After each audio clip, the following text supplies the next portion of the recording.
I formally welcome all our participants and our eminent resource person today to the 5-day International Faculty Development Program on Research Methodology organized jointly by SAIARD and VMM. A very welcome, sir, and we express our heartiest gratitude to you for finding time from your busy schedule and coming here to share your experience with us. Welcome, sir. Thank you, Today's ma'am. Welcome, sir. Today, we have among us Professor Abhay Kumar, who is the Honorable Vice Chancellor of Pratap University, Jaipur, and the lecture will be on research application in social science. Professor Abhay Kumar is presently Honorable Vice Chancellor at Pratap University, Jaipur, Rajasthan. He has obtained PhD degree from the Department of Business Management, HNB Garhwal University, Srinagar, Garhwal. He has a total work experience of more than 39 years. He has been an entrepreneur for 3 years and worked in the industry for over 16 years as senior manager personnel. However, he has keen interest in the field of marketing management, strategy being his forte. He has more than 20 years of experience in teaching and research. He has a good number of research papers published to his credit. He has also headed several management institutes and worked in senior positions at universities of repute. He has been supervising PhD, MPhil, and MBA students in their research work and projects. He has also been the principal investigator of government-sponsored projects during his career.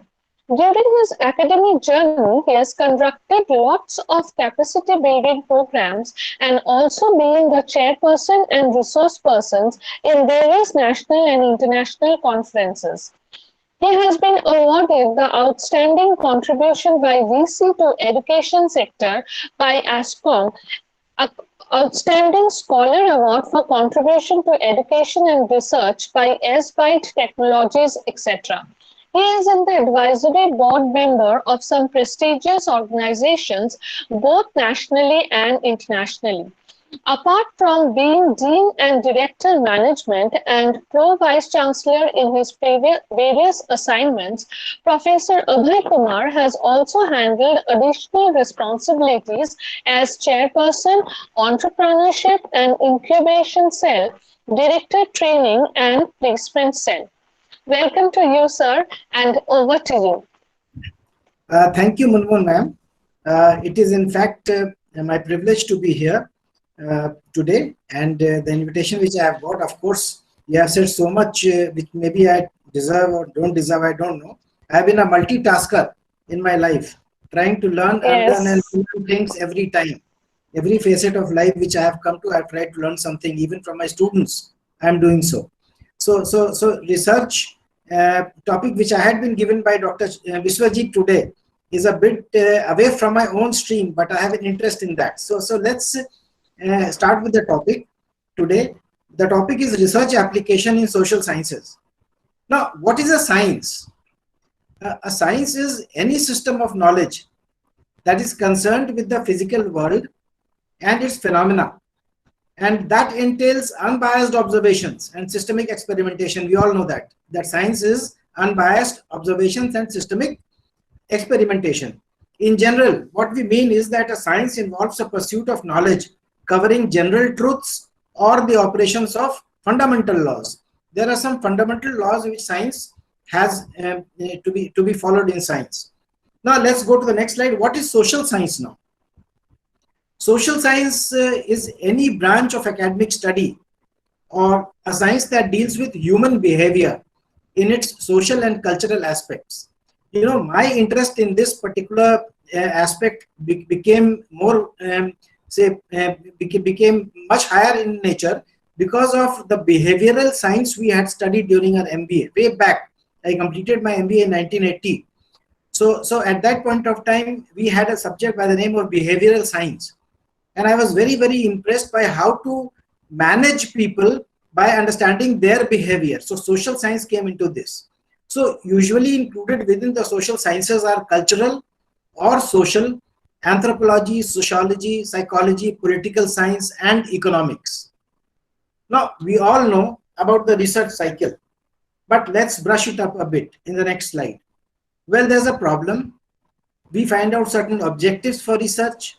We have a research strategy being formulated, then create a research design, have to do literature review. And this also becomes very important because I see that some of the students I have been guiding and I have been looking for have been doing literature review just for the sake of doing it. Let's not do that. Let's find out the basic gaps actually which exist in that particular topic, which have not been researched upon and still to be taken. We have then to gather data, then to interpret that data, what are our findings, and this cycle goes on and on.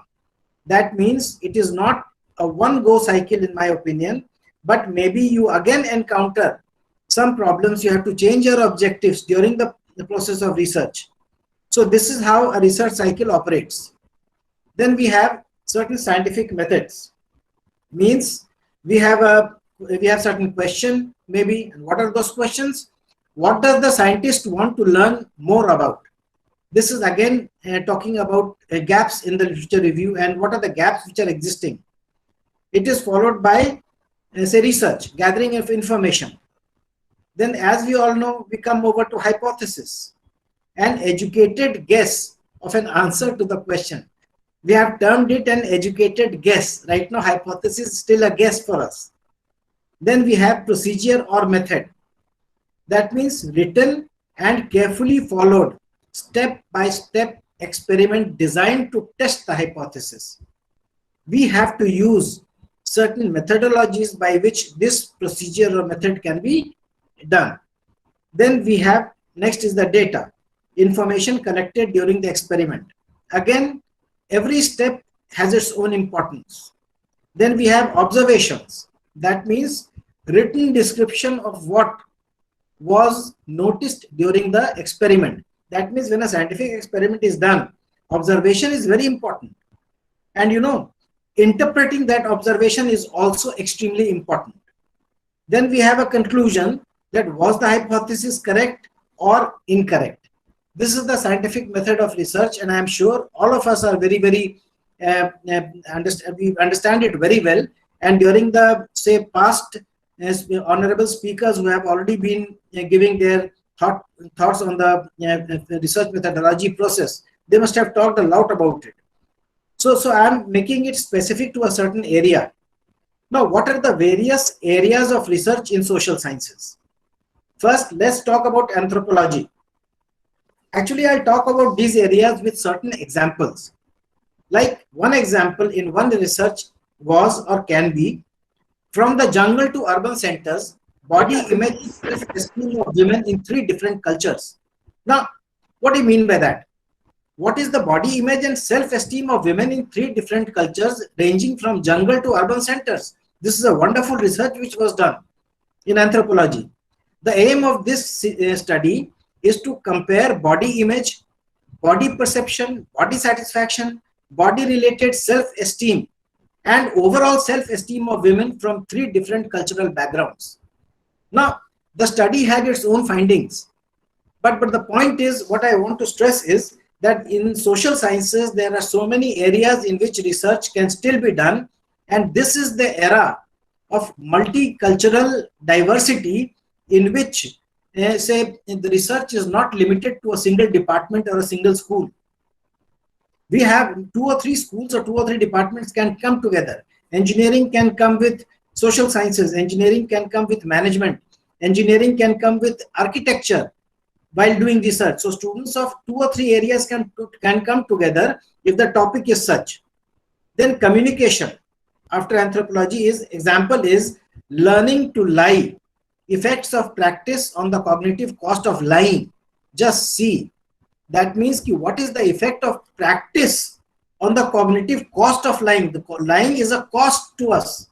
That means in social sciences, when research is being done as to what is the cognitive effect, what is the cognitive cost of lying, this has been researched upon, and the findings sometimes are very, very different from what we perceive.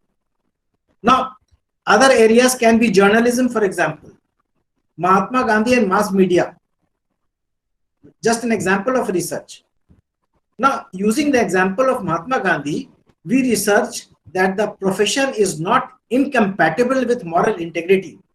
Sometimes people start thinking that professionalism and moral integrity or ethics cannot go together. No, it is not that.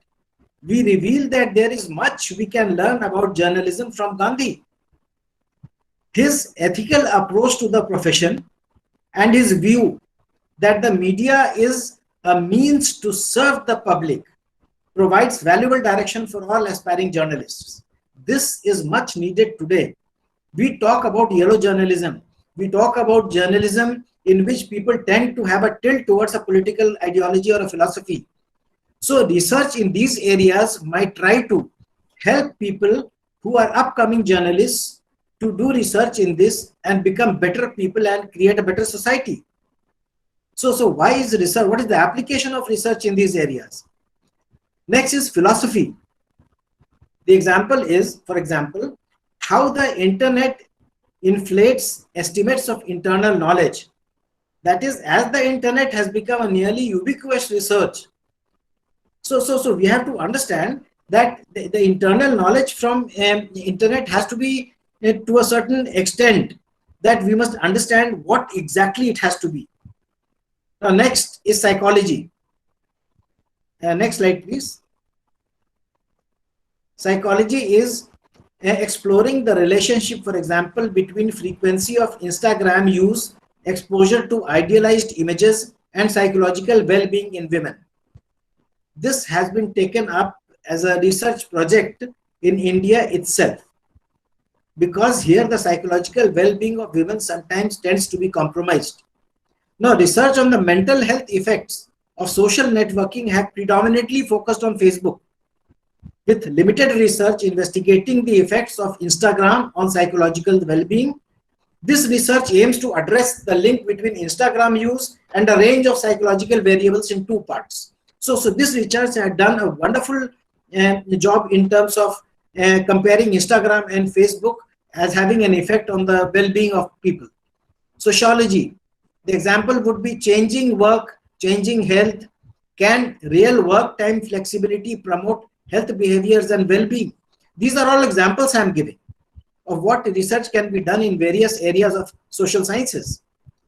Now, what are the characteristics of scientific methods?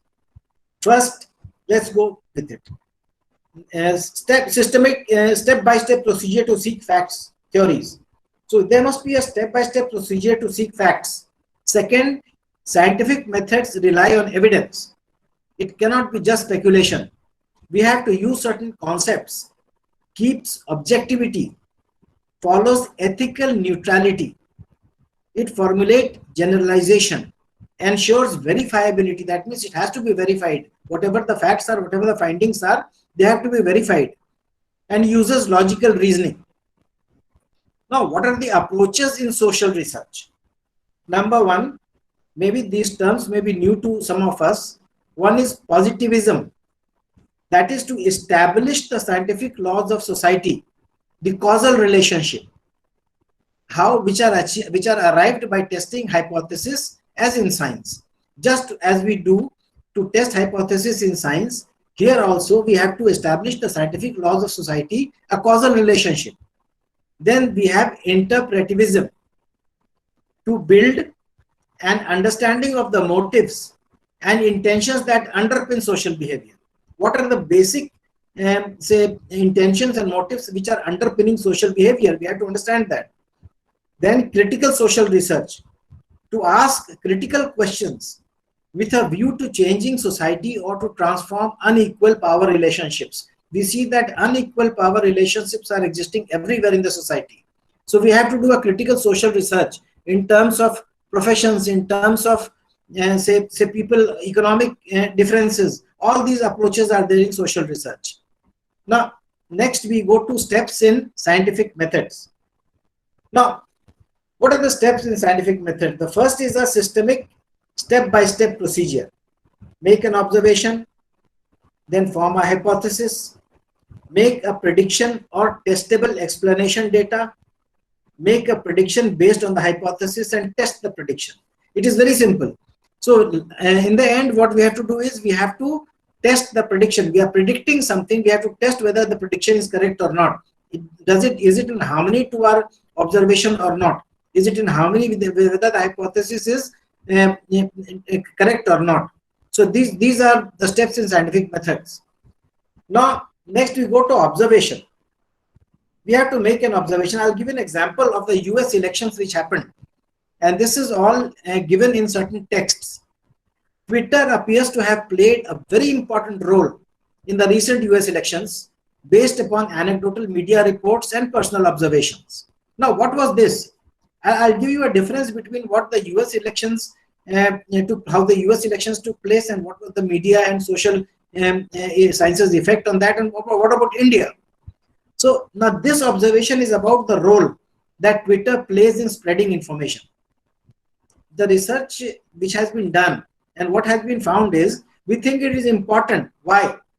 Because we know that information plays an important part in the decision-making process for individual voters. That means what sort of information is being received by the voters.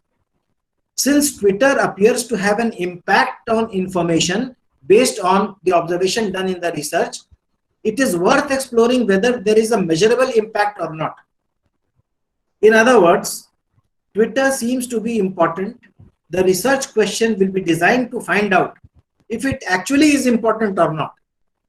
So the observation is that Twitter has had an impact, but let's find out. So next, what would the hypothesis be? How to formulate an hypothesis? So in the next slide, we see that, next slide, we see that, I hope the person who is operating the slide. There is a problem with the network. I will do it. Okay, anyway, so let me go to the next slide. I would just think what I have been talking about, and I'll just go in sequence. So you can catch me up later on. So how would we formulate the hypothesis?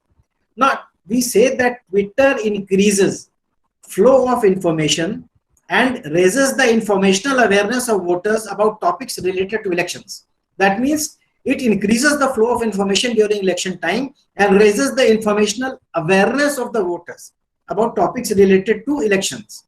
Now, the hypothesis relates information on Twitter to the informational awareness or knowledge of voters in elections. This is the first part. Second, the causal mechanism is left unstated, but could be a variety of things. The causal mechanism is left unstated here, but then it can be a variety of things. Like, for example, number one, people are directly influenced by following Twitter feeds and reading tweets. That means the question would be whether the people are directly influenced by following the Twitter feeds and reading tweets, or say people are indirectly influenced as other information sources they are having, for example, news reports, radio broadcasts, magazines, stories. So are they influenced by stories being promulgated on Twitter or not? Now, what other causal mechanisms might link information on Twitter to the knowledge of voters? Now, what are the other causal mechanisms? We have to understand and see that. So next would be, say, prediction. I'm giving you an example so that we may understand. The prediction is based on the hypothesis. Now, what would that be? Now, since we have got the slide, the more that a news story is mentioned on Twitter, the more aware the voters will be about that news story. That means the more the story is mentioned, the number of times it is impressed upon, so the voters will be more influenced every time. This is also what happens with advertisements. We see that the more you project advertisements on the same target customers, it tends to influence their mindset. Now, this prediction relates a measure of information contained on Twitter to a measure of information held by voters. That means these two information start correlating each other. Now, the main observable, what is the main observable implication of this hypothesis? It is that the more mentions of a news story on Twitter will lead to increased awareness of the story among voters. The more you put it on, say, Twitter, the more would the influence be on the voters. So what other possible observable implications can be derived? Could other media forms also show an increase of coverage about a particular story? We have found that it was not that in terms of the US elections. Now, let's go to testing. In testing, we have to find appropriate data to test this prediction. We have predicted something about Twitter, so we have to find appropriate data to test this prediction. Now, remember, the main prediction is that more mentions of a story on Twitter will lead to more knowledge of that story among voters. Now, what data would we need to investigate this claim? Actually, I am not simply telling you about what research methodology is, but actually I am talking more about its applications and trying to give you a practical approach to the thing. So maybe next time if you call me, I can give you a text on the entire research methodology. So let's go and see what data would we need to investigate this claim. The claim is again about the spread of information from Twitter to voters. So we need to measure the information shared on Twitter. What are the counts of tweets? We need to think about what content matter, what tweets should be included, and what time range do these tweets have an effect upon. The slides are coming back. So let's have the slide on something like general points on research design.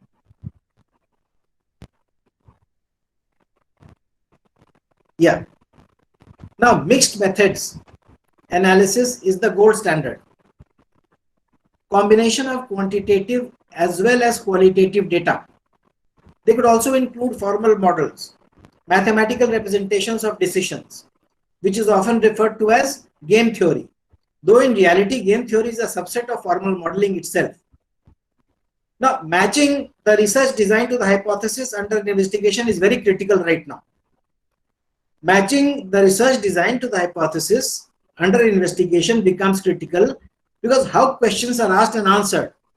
What counts as evidence? This would more be important. What would be counting as evidence in this case? So we have to understand about scientific attitude. What is the scientific attitude in the next slide? First is determinism. That means scientists presume that the world is a lawful place where events occur because of other events that are present in the environment. This is how social sciences do. Things do not happen haphazardly in the universe. You must understand that. Instead, things happen because of a consequence of other events happening. This is determinism. Then we have empiricism. The act of objective observation of the phenomena that one is interested in is empiricism. That means if I have an interest in a certain phenomena, the part of the research in which we express our own interest, if we are observing only that, it is empiricism. Then the last scientific method would be experimentation. An experiment is the act of controlling variables to determine the effect of one variable on a phenomenon. Now, the independent variable is the condition that is changed, and the dependent variable is the phenomena that is being observed. Again, the independent variable is the condition that is changed, and the dependent variable is the phenomena that is being observed. Next would be replication. After determinism, empiricism, and experimentation, we have replication. The results of a single fully controlled experiment are important on their own. However, only after say repeated replication can the findings of the experiment be added to the collection of scientific knowledge of a field. That means we already have a controlled experiment. The results of a single experiment is with us. It is important, but then we have to go on repeating and getting replications of those findings so that we understand that the collection of scientific knowledge in the field is correct and is up to the mark. Replication is the main method used to display reliability of a scientific finding. We all know that. Without replication, scientific findings cannot be say accepted. Then we have parsimony. The lay person, that means a layman, would know the word parsimony as frugality. Now, the scientific use of this particular word, parsimony, describes how the most simple and logical explanation of a phenomena should be considered before any highly, say, contrived explanations examined. That means that how we have to understand the most simple and logical explanations of any phenomena, how to consider that before any highly contrived explanations may be examined. That means let's understand the basics first. Now, what would be the philosophic doubt? The scientists constantly questions and seeks to set aside preconceived notions or beliefs in order to find the truth of science. All biases have to be removed.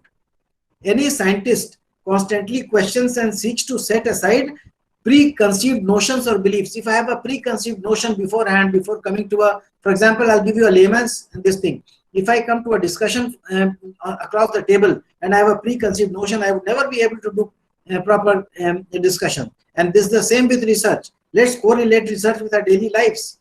In terms of our daily life, we are doing small, say, research work every day. Now, inductive reasoning. What is inductive reasoning? That means with observation, we go to a pattern, then we have a tentative hypothesis and a theory. Again, this is inductive reasoning. Now, studying several individual cases and drawing a generalization. That means we study several individual cases and draw a generalization as to this is happening. Used when facts are studied, truths are uncovered. Induction involves observation and generalization. A few experimental forms are studied for an example and a conclusion arrived. I'll give you a small example of maybe it may correlate or correlate, not correlate to what we are doing, but this is a wonderful example we might have that Harvard had made a 75-year-long study on almost 268 undergrads, 75-year-long, to find out. They studied their personal life, their political views, everything. And what was the conclusion? The conclusion was what makes people happy, they had to say. The principal investigator said what makes people happy is relationship. So what they found out in the research after 75 long years was that what makes people happy is simply relationship. And we have very aptly understood that during this COVID-19 pandemic, that relationship and empathy plays the most important role. It is neither money nor say pelfs or anything which power which say promotes us to be happy. So I'm not digressing from the topic, but since I'm a man of management, so I have a art of digressing, means I usually do it in the class as well. So now deductive reasoning, from theory to hypothesis to observation to confirmation. This is what deductive reasoning would be. That means here we are applying a general principle to a specific case. Now let's say there's a major premise, all apples are fruits. All fruits grow on trees. This is the minor premise. Now therefore all apples grow on trees. This is the conclusion. I'm just simplifying it by way of examples. I'm not saying that this is going to be an elaborate research on this topic, but to make you understand if there are certain students also here. Now false premise can lead to fake results also. Like if I say, most regular employees are sincere. Then I say as a minor premise that Mohan is the regular employee. Then hence Mohan is sincere. Is it a logical relationship? No, it is not. If it is not, then what is the cause? That not all say general principles can be applied to all specific cases. So we have to understand that. Now, next we have to be clear about correlation versus causation. Correlation can be confused with causation. For example, number of fire engine and damage at a fire site, divorce increase and crime increase have correlation but no causation. Now, why this example? One can observe correlation but not cause. So infer cause which is fallible, avoid infallible inferences. Now if X causes Y, if X produces Y, if X is present, Y will infallibly happen because X causes Y. But ensure particular condition. That means a condition may be existing. In science it exists. That provided, for example, pure water boils at 100 degrees at sea level only. We always say that water boils at 100 degrees. But then if it is a pure water, it will boil at 100 degrees only at sea level. Take it in the mountains, take it to a higher level, it will not. So we have to be understanding and very clear about that also. Now, what are the types of research according to its purpose? Now, we'll go into types of research according to various aspects. Like in terms of purpose, we have theoretical research. Theoretical research is also referred to as pure or basic research, as it focuses on generating knowledge regardless of its practical application. That means pure theory. What the practical application may be doesn't matter, but simply focus on generating knowledge. For example, a philosophical dissertation, since the aim is to generate new approaches from existing data without considering how its findings can be applied or implemented in practice. They are not concerned by implementation or application. It is simply that new approaches have to be created from existing data. Then another type of research according to purpose, it is applied research. Applied research draws on the theory to generate practical scientific knowledge, and its use is very common in STEM fields such as engineering, computer science, and medicine. So when we talk about social sciences, we can talk about applied areas also. Now, this type of research is subdivided into two types. First is technological applied research, and second is scientific applied research. When we talk about technological applied research, it looks towards improving efficiency in a particular productive sector through the improvement of processes or machinery related to said productive processes. Now, in the other, that is scientific applied research, it has predictive purposes, predictions. Though this type of research design, we can measure certain variables to predict behavior. Why? Useful to the goods and services sector, such as consumption patterns and viability of commercial projects. There are so many commercial projects going on. And what are the basic consumption patterns of the customers?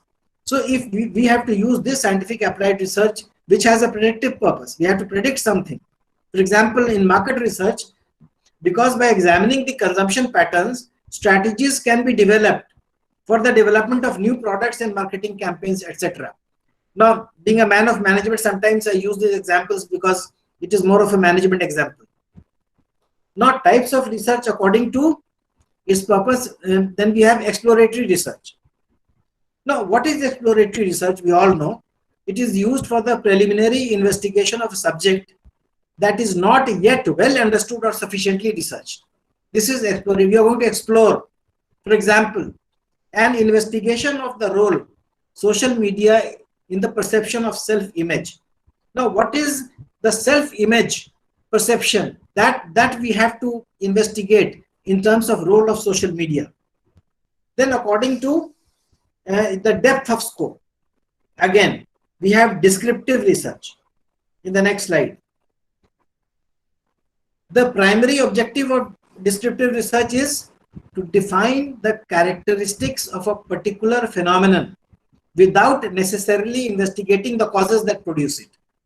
That means we are not going necessarily to investigate the causes that they are producing it.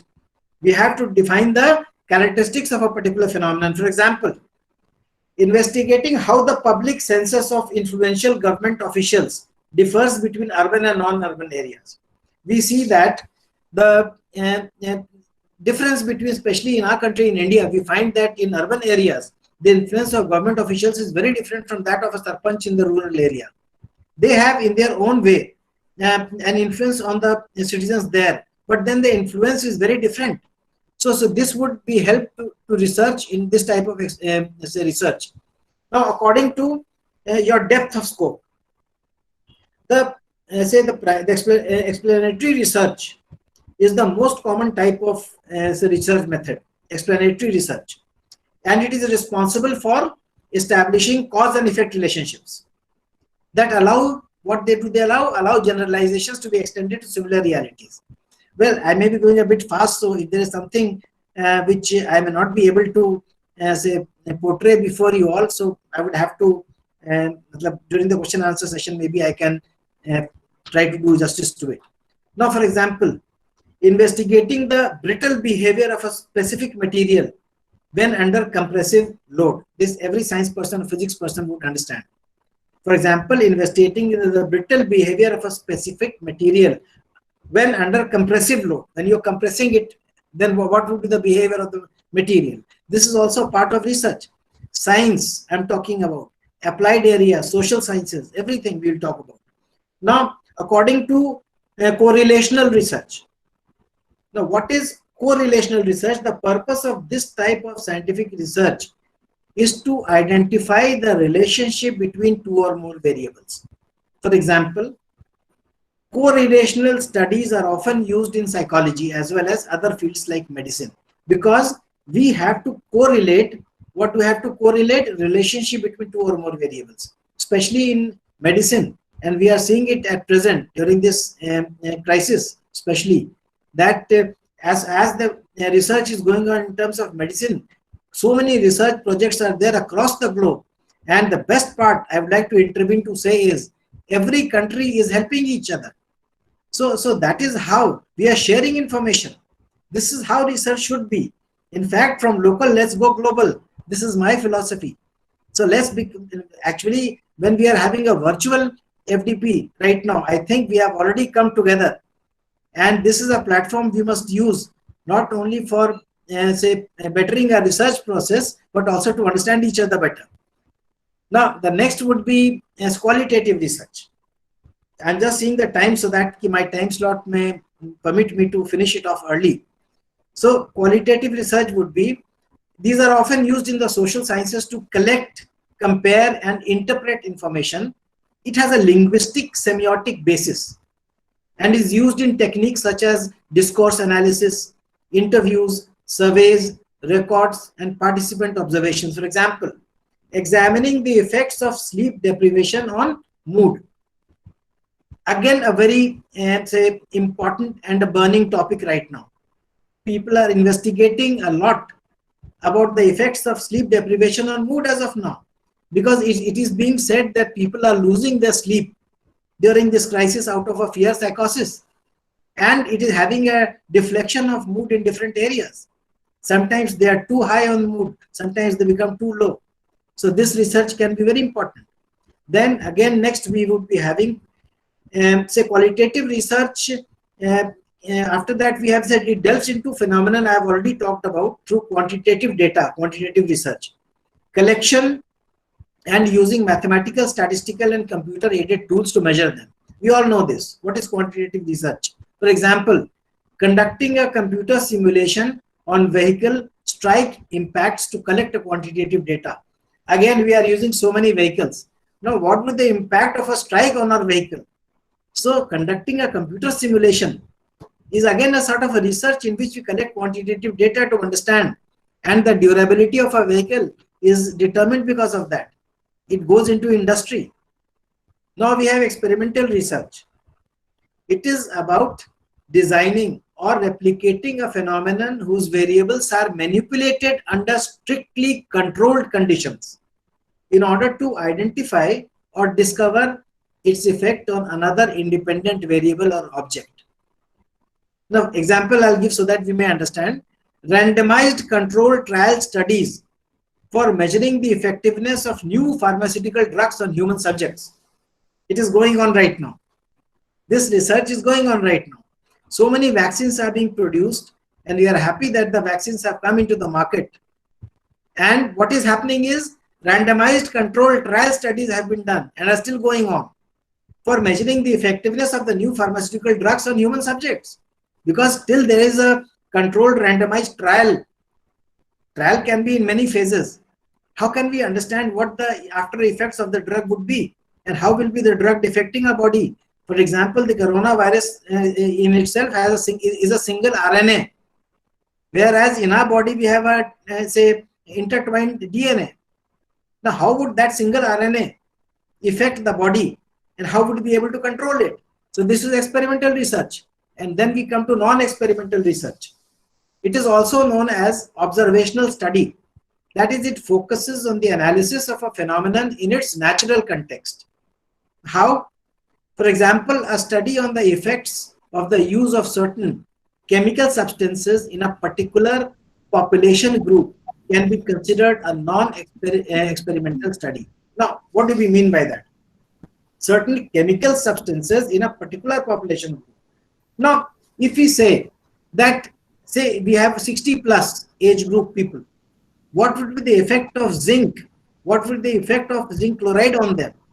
Because we are saying that right now let's have multivitamins which contain zinc. So what would be the effect on the group from 60 plus? What effect would it be having on a group of 45 to 60? So this would be a non-experimental research where we would simply be understanding what is happening.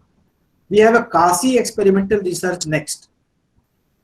Next slide shows that it controls only some variables of the phenomenon under investigation and is therefore not entirely experimental. How? It only controls some variables. Because in an experimental sort of a research, variables are fully controlled.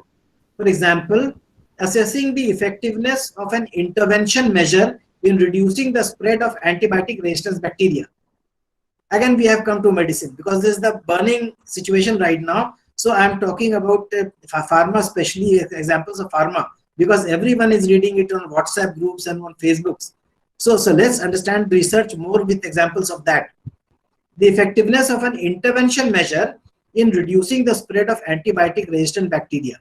Now, if a bacteria becomes resistant to certain antibiotics, we have to study the effectiveness of an intervention measure. What sort of intervention measure should be adopted to make the resistance, lower the resistance level of that bacteria. Then we have deductive investigation in the next slide. In this type of research, reality is explained by general laws that point to certain conclusions. Deductive research, we have inductive research. I'll go through these a bit with a more speed. So in this type of research, knowledge is generated from an observation to achieve a generalization. Actually, it takes a lot of time. This particular say PPT which I might have prepared would go in for full day if you would have that much time with explanations and examples. Now, hypothetical deductive investigation. It is based on observing reality to make a hypothesis, then use deduction to obtain a conclusion and finally verify or reject it through experience. That means our experience helps us in that. Next would be longitudinal study, also referred to as diachronic research. It is the monitoring of the same event, individual or group over a defined period of time. For example, a cohort study that analyzes changes in a particular indigenous population over a period of 15 years. I'll give you another management example. Say it was way back, many years back, Walter Mischel, who was a teacher in Stanford. She used the marshmallow test. And what was that? That was in a class, in a cohort, say of about 30 or 40 students, young students. She gave 2 marshmallows to each of them and said, do this particular job which I am giving you. If you complete the job, you can eat these 2 marshmallows. However, if you wait for me to come back, I'll give you 2 more if you don't eat it at that point of time. Everything was being seen with a camera. Now it was seen that about 85% of the students and more than that ate the 2 marshmallows. They could not wait. The rest, about 10 to 15%, waited, and when the teacher came, they gave them 2 more. They ate 4 marshmallows. Now these students were tracked for the next 15 to 20 years of their career. And what was observed was that those who believed in delayed gratification were more successful in their life than others, because they could wait for the actual results to come. Now, this is how researchers are done. Then we have a cross-sectional study, also referred to as synchronous research. The cross-sectional research design is used to observe phenomena, an individual or a group of research subjects at a given time. Then we have longitudinal studies. I have already told you that, I think. Now, what do you mean by research design? I'll skip 1 or 2 slides. A research design, in fact, is a framework or a blueprint for conducting research. We all know that. It specifies the details of the procedures which are necessary for obtaining the information needed to structure and or say observe the research problems or solve the research problems. Next, define the information needed, design the exploratory, descriptive, and or causal phases of research. I've talked all about that. What were the exploratory, descriptive, causal phases? Specify the measurement and scaling procedures, construct and pre-test a questionnaire, interviewing form, or an appropriate form for data collection, specify the sampling process and sample size, develop a plan of data analysis. Then what would the final points which I say purport would be? The social scientific research method is designed to answer questions or solve puzzles empirically. Theory and observation are used to develop a hypothesis. Evidence that is gathered is used to test the validity of the hypothesis. The hypothesis links theories with expected evidence. Then data analysis can take many different forms. Quantitative typically takes the form of statistical analysis. Then qualitative typically takes the form of case studies. In management especially, we believe most researches are based on case studies also. Now, there is an important role right now for all types of research and all types of researchers. Why? I think I must say thank you because I've cleared with the slides, but then I want to talk more without the slides as well. I think I have 5 or 7 minutes more. So when we talk about research work, I think I would not talk away from the research methodology topic and give something which is in my mind. Even the new education policy has talked about research in India. We fall way behind in terms of research which can be translated into industry. That means research should not be limited to libraries. Research should not be limited to attaching a DR before our names. We must do research so that it benefits the society. And that is how the Western world and even China these days have been progressing. Because when we do certain research as faculty and teachers, we must do it in coordination with the industry. And once we do it in coordination with the industry, they must give us what we have to research upon, and we must tell them what the findings are, and that those findings must again go back into society in terms of a product or a service. And that is the most important thing. So when we talk about research methodology, when we talk about the steps of research methodology, everything is fine. But we must have a mindset for research. We must get a mindset created within ourselves for research. Now, for example, we talk about startups, especially with Make in India. Say we have talked about startups, how to create new ventures. We have venture capitalists and whatnot. But in my opinion, I beg to differ on certain things. We can teach a student finance, mathematics, sciences, accounts, engineering, everything we can teach. But then what matters most, we can make him an entrepreneur.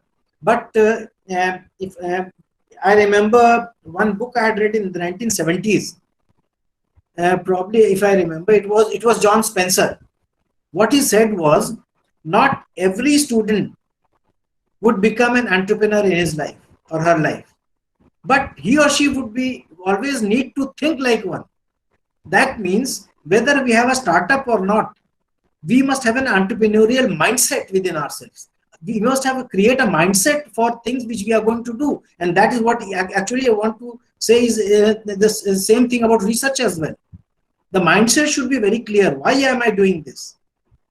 And what is the basic objective behind doing this research? And collaboration becomes very important. We cannot exist as isolated islands of excellence these days. Even between faculty and teachers, let's collaborate. We have senior teachers, we have junior ones. Let's help each other. The junior ones are more technologically savvy. The senior ones have more experience. Let's involve the students in research. And that is what the New Education Policy 2020 says. That even in the school level, certain internships are being given and research is being promoted. So that is all I have to say. Thank you so much. Thank you, sir, for a very inspiring and detailed presentation into the types of research, along with the very lucid and clear examples. The examples were very, very good, and I hope that the participants have also enjoyed it as much. So now I request the participants to ask their questions. Yes. Good evening, sir. Good evening. Good evening, sir. Sir, I have few questions, not one question, sir. Three. So Okay, great, great. it will be great if you just listen to me with a patience. Yeah, please. So first thing, Mr. Rakesh, go one by one. Ask me one question okay. first. Okay, so first thing, sir, in the some concepts which you were showing in the first part of the slide, there you Yeah. showed two concepts like empiricism and parsicism, like that. Okay, so can you Yeah. give me two examples of that? Means any example, because I want to know the concept. Yeah, why Empiricism, not? an I example. think you want to talk about positivism. No, sir, positivism not. It's the empiricism.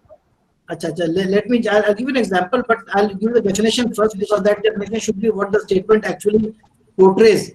And therefore, I'll give you an example with that because I believe in examples. Without examples, you just can't understand anything. So, Exactly, sir. where was it? Can you show me the slide first? If it can be again be given. Uh, No, the slide cannot be brought. Actually, I am not having the slides. I think the Acha, you're not having organizers are this. having. Yes, Shomo sir Yeah, is showing the slide. Yes, sir. Give me a moment. I'm sharing. sure, sure.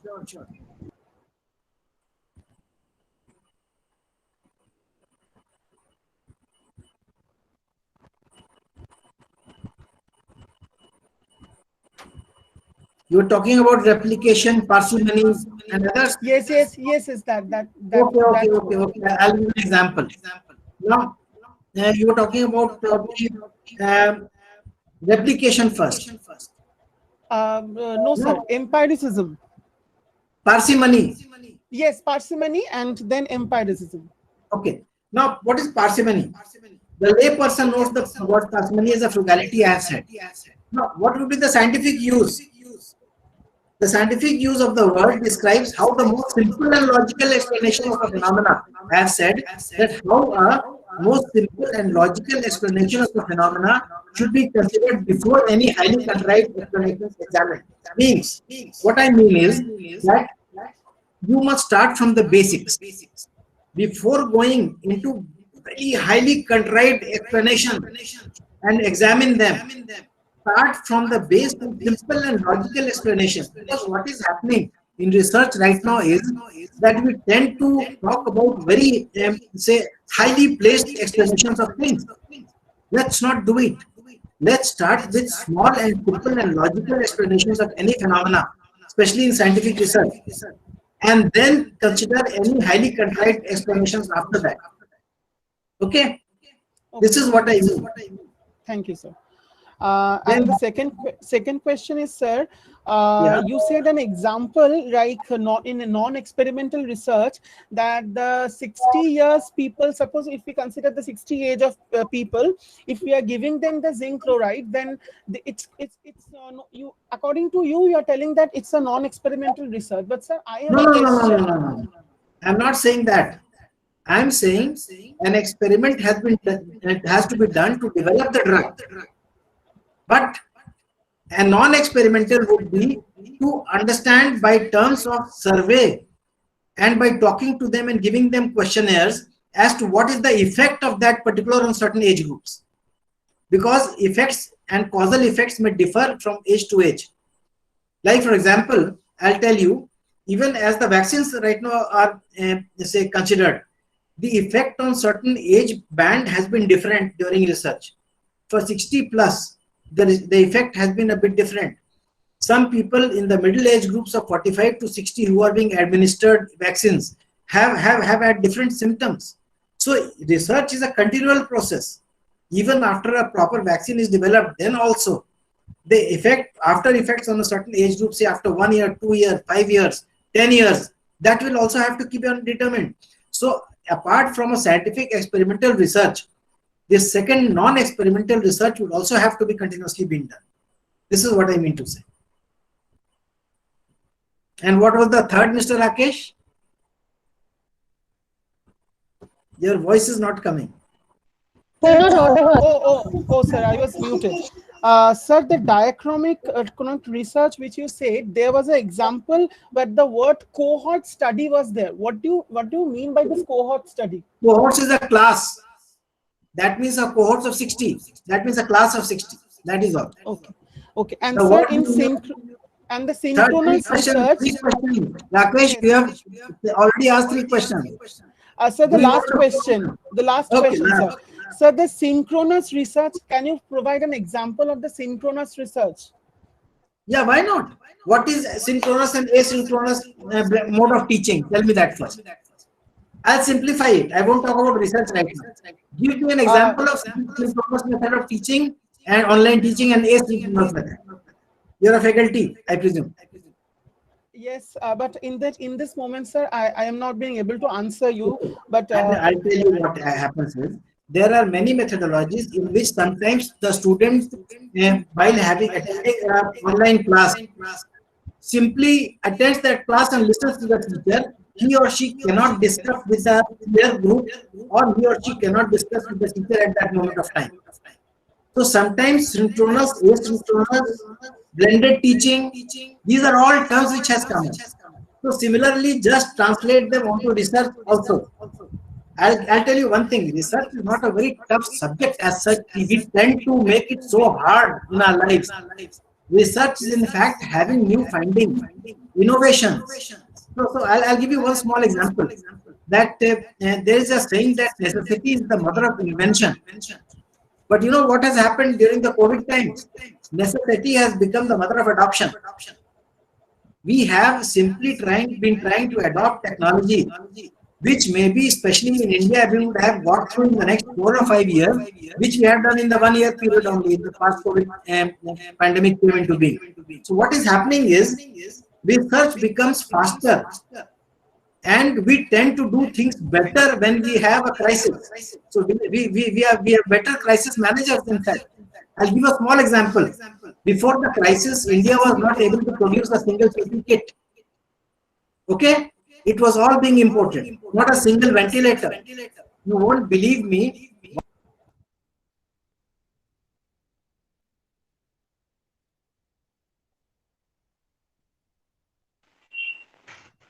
Sir, you're not audible, you're muted.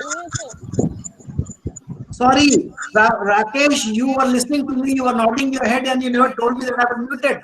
no, sir, actually, all of a sudden you go silent. That's why I was thinking, I just want to say, but you were just, all of a sudden the voice was not coming. You should have immediately told me that I was muted. So, in fact, I have wasted my message. Okay, anyway, what was the point till which I was talking to you? Yes, sir, you was telling that India, before the pandemic, India was not being able to make the PPE kit. In 2 to 3 months time, and maximum 4 months, we were producing 4 lakh PPE kits every month. Now, how is that to be? You know why? Every human being has an innate desire to achieve, get new things in life, innovate in life. But the point is, we don't tend. Sometimes we are so introvert in ourselves, we don't tend to bring it out. That is why it is the ardent duty of all teachers right now to bring out the latent talent within each student. Bring it, become mentors, guides, don't become teachers simply. I'll tell you, I am a big proponent of the ancient Guru Shishya Parampara. I believe in that. I believe personally that maybe I am a father of 2 biological children, but I am still a father of more than 5,000 children right now in my university. So that is how you should think. Every teacher should think. So this is how research is an unending process in life. It is continual. Let's not limit it to research methodology or something. So that is my answer to you. Thank you, Rakesh, for having such a good question. Thank you. So if there is nothing more, can I leave, ma'am, because I have to go for another webinar right now. Yes, sir. Thank you, sir. Thank you for giving us your time and touching upon a very important aspect of collaboration. Thank you, sir. Thank you for your presence. Thank you so much. I'm very obliged to SAIARD as well as your college, and especially yourself, ma'am. You have conducted and moderated the thing very well. And my sincere thanks to all the participants today, the audience especially, who have been kind enough not to push so many questions at me which I could not answer. So thank you so much. Thank you, ma'am. Thank you, sir. Thank you. Thank you.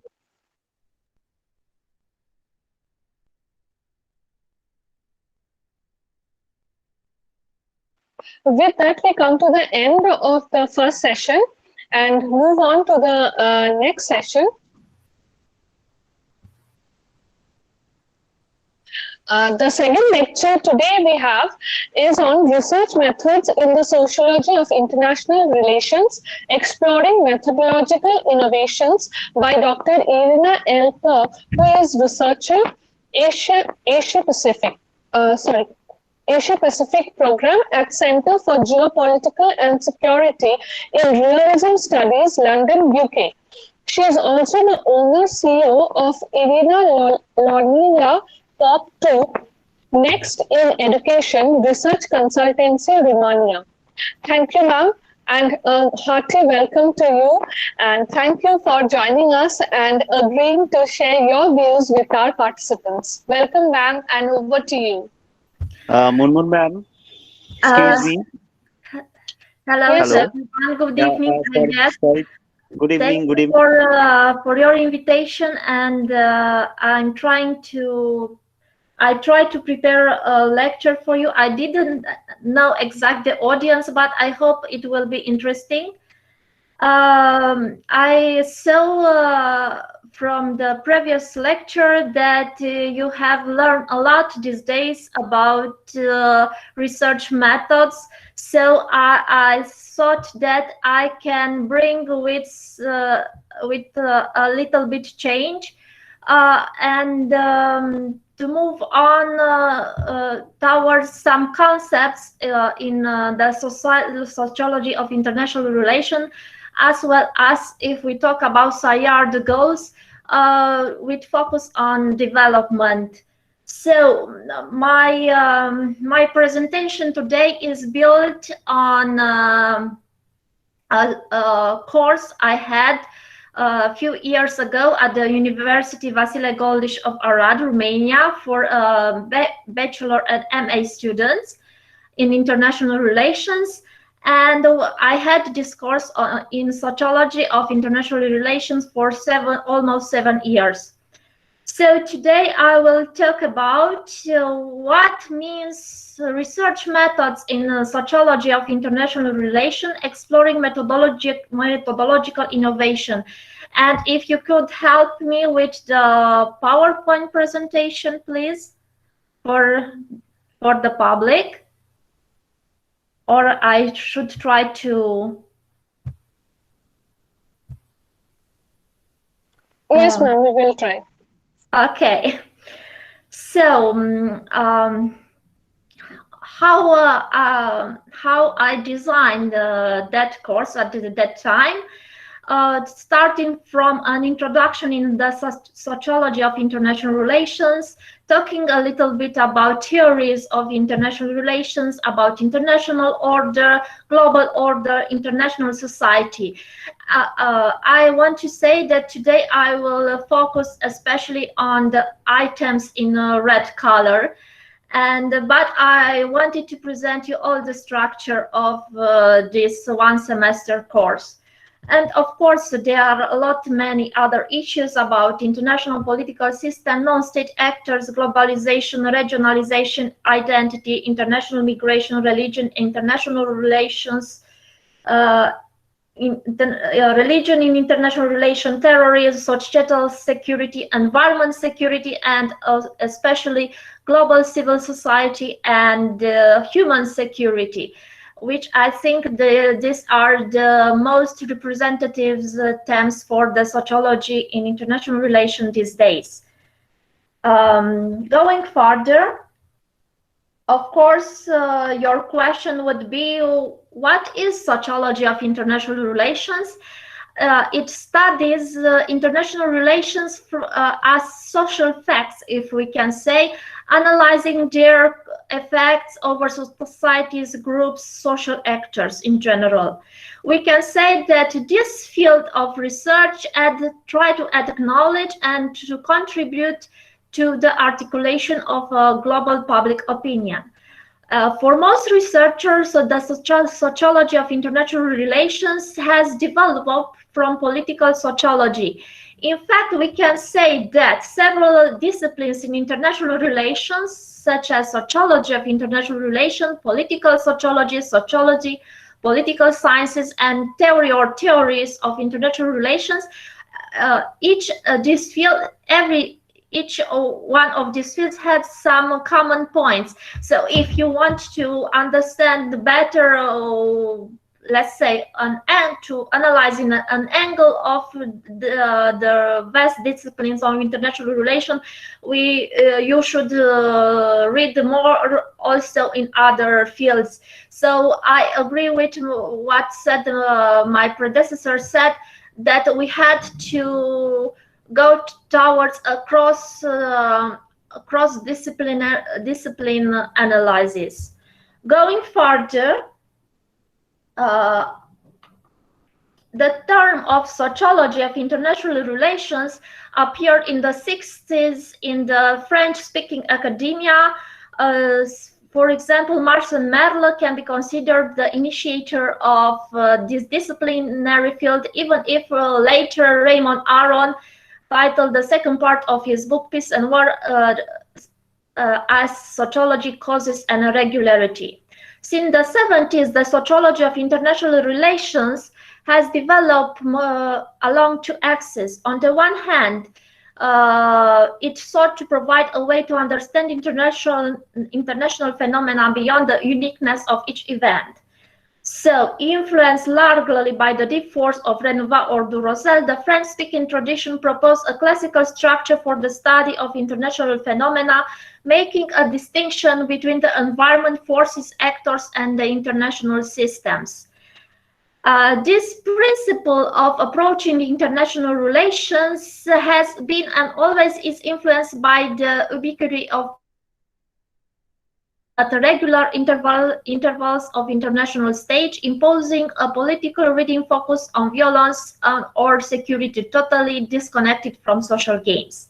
Consequently, the sociology of international relations tended to be dependent on international events.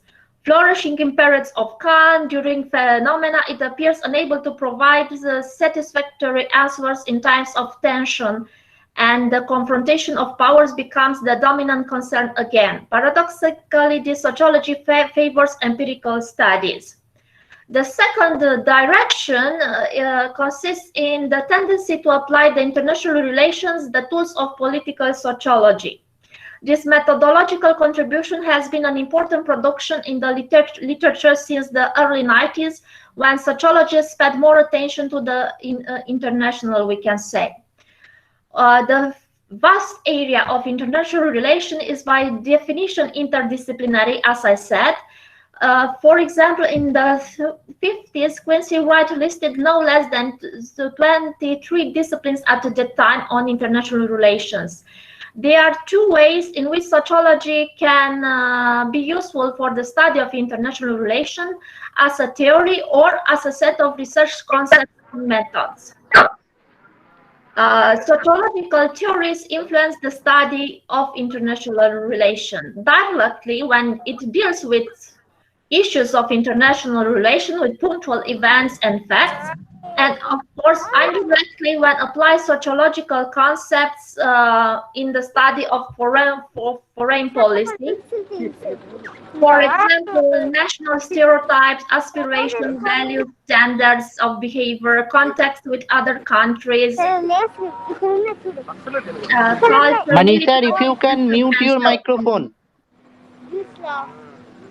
In conclusion, the sociology of international relations studies international facts as social facts, actors of international events, their power and objectives, the means, tools, and techniques of international action, and of course, international events. Going a little bit further, I will talk about theory of international relations. Theory as a conceptual field must take into account such social, philosophical, and ontological aspects on the one hand, and historical and epistemological aspects on the other hand. So when we talk about theory of international relations, we talk about the history of ideas of international relations, about social philosophy of international relations, history of international relations as a scientific disciplines, and epistemology of international relations. I had added a small figure about what each direction means for the theory of international relations. And for example, the history of ideas refers to the description of the genetic development of concepts, problem definition, and doctrines of thought in and about international relations, description of the process of doctrinal and conceptual development in the history of international thought. Talking about social philosophy of international relations, formulation and or analysis of the norms of an existing international society, philosophical construction of a new international social order, decision on the question whether and in what manner an international society exists and which normative validity its existential reasons can claim, and so on. If we move further to the next slide, please, we can see that theory we reach theory taking into account several stages, if I can say, or fields. So from concept, we try to go to a construct, to a type and typology. Then we try to build a conceptual framework. Then we have the assumption, the hypothesis, and we try to build a kind of law. Then we go to axiom, proposition, theorem, or doctrine, and finally the most complex is the model in the scientific worldview, and the most complex is, of course, the paradigm in the international relations theory. So if we talk about types of theory, we have historical sociological theory, inductive or empirical theory, and of course deductive or system analytical theory. About this, the previous speaker also said more facts, so I think we can move a little bit to the next figure. When we try to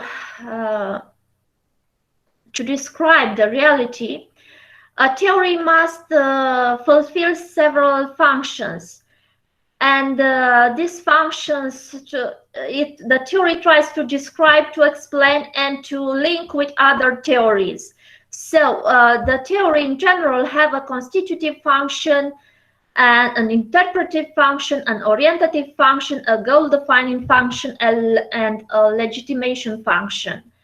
Each of these try to offer a complex view about what the roles and the function of the theory and what a theory should answer.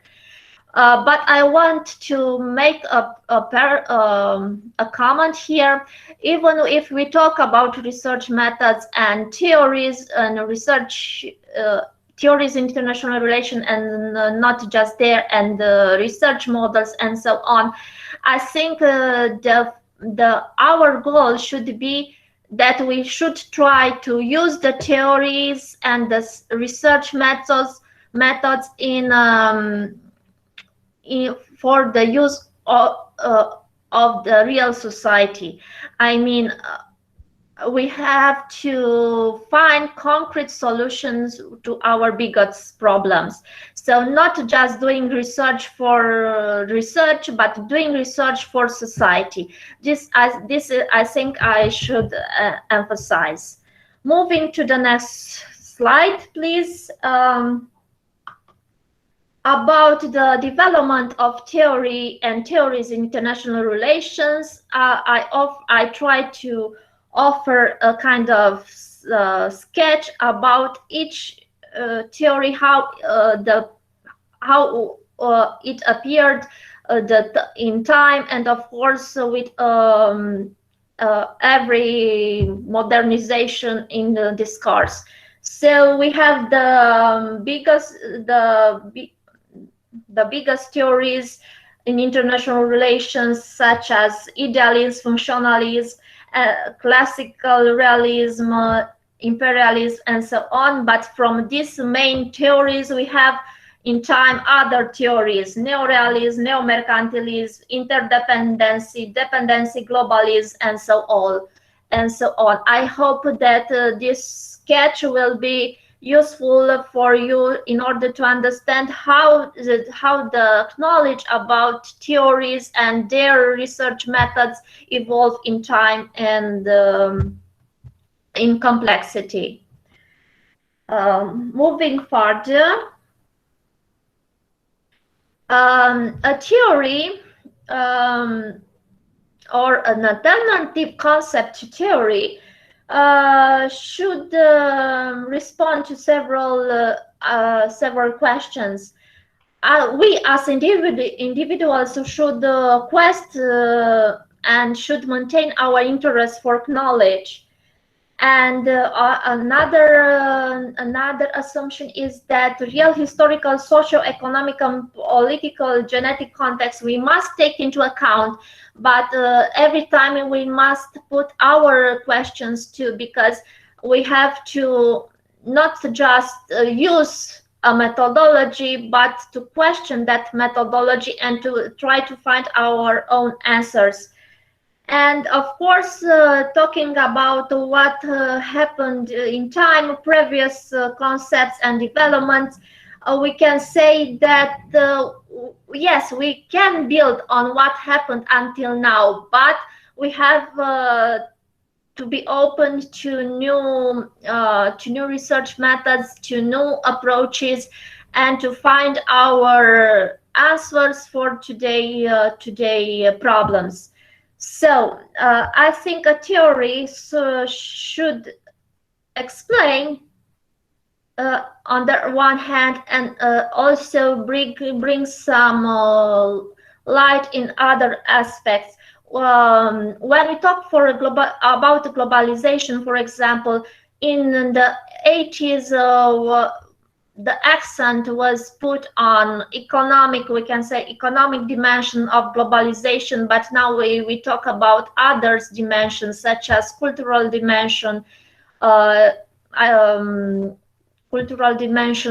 environment dimension, and so on. So as the society develops, also the interests, our interests develops, and we should go a little bit farther than our predecessors in order to attain a better life for all.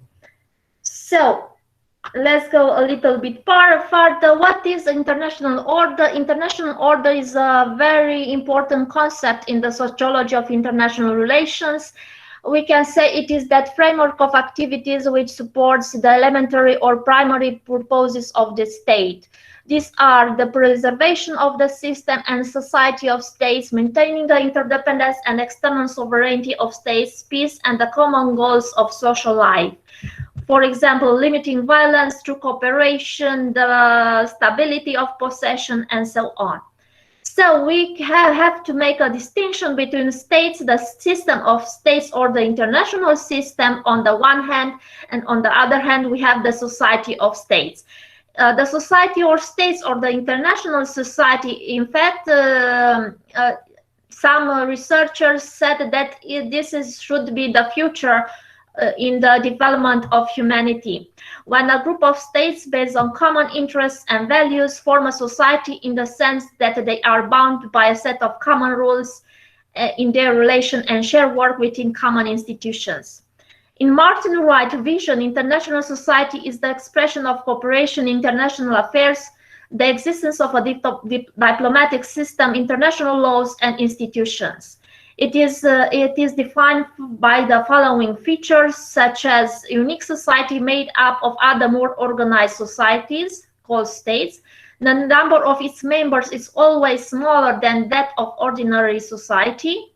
Its members are much more heterogeneous, with differences in territorial size, position, geographical resources, population, cultural ideals, and so on.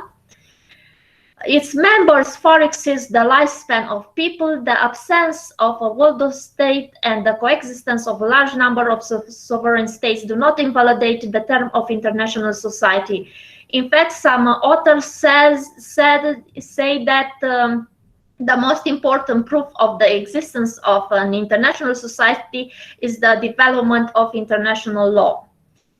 The value of international society, according to Vincent, is to introduce order in the anarchic world by orientating the international behavior towards the observance of the normative principles, while Hans Morgenthau proposes the balance of power as a way of correcting and controlling the behavior of actors.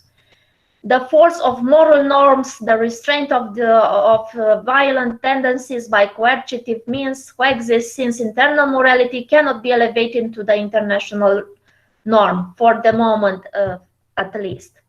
The next slide, please. Order international society is the consequence of the perception of common interests related to the basic purposes of life, the rules that prescribe behavior, and the institution that ensure the effectiveness of these rules. We have several concepts here. The common interest, meaning that states are united by common interests stemming from fear of violence, fear of instability, of agreements, fears of insecurity. The rules, the international society, in international society, the rules can have the status of international law, moral rules, habits of practice, operational rules.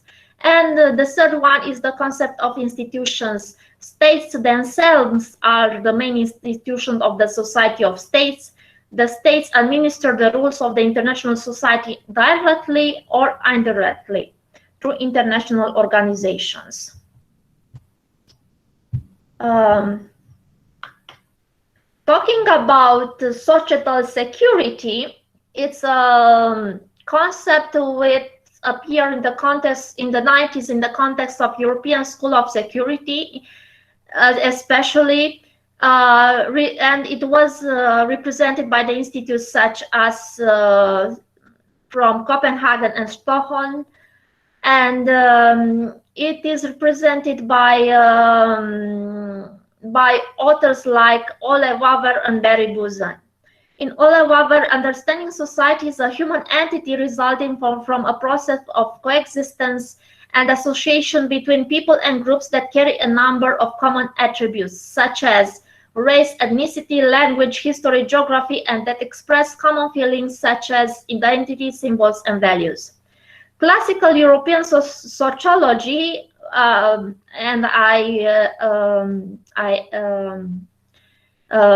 mentioned here Spencer, Durkheim, and Tonis, highlights the contractual nature of the association, the moral and the organic character of society. But at Ferdinand Tonis, society is an association and a community at the same time. It is an entity with its own identity. In Max Weber, a nation is a community of feeling that will adequately manifest itself in the form of its own state. The state is a part of society, and society is more than the state. It's the other side. In this situation, state security is not always the security of society. And societal security refers to those threats to the foundation of the state, primarily of a moral nature. So today we can say we have political security, which many times is associated with national security, individual security, or physical security of individuals, and societal security, meaning moral security of the society.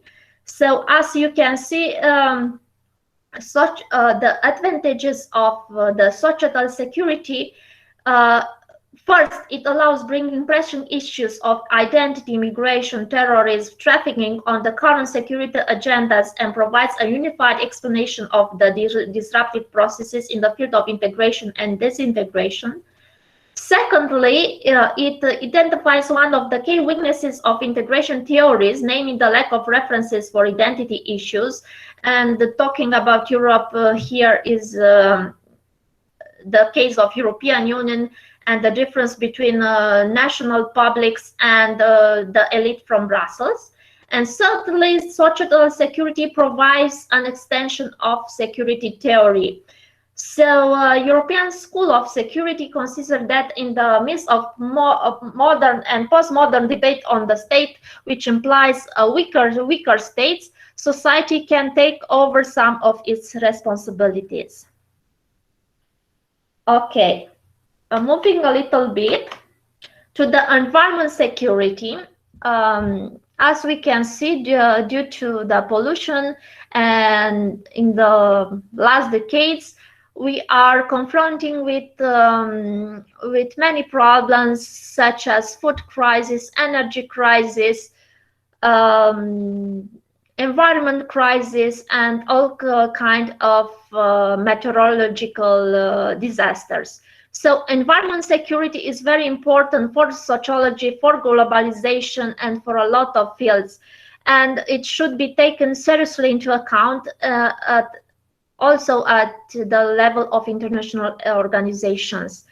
Environment security encompasses the interactive dynamics of the diverse human and natural networks that constitute the modern world.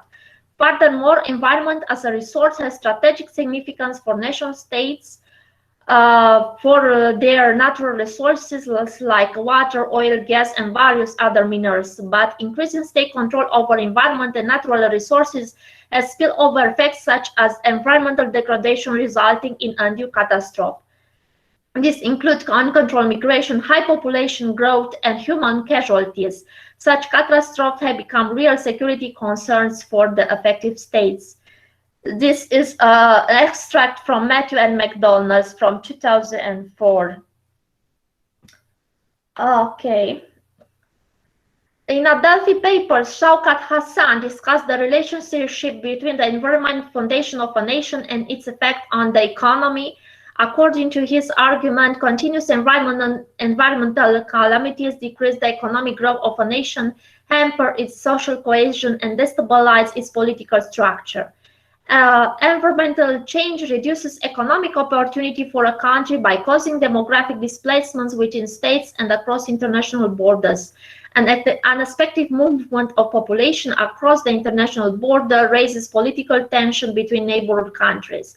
And I'm sure that you can find the very many examples.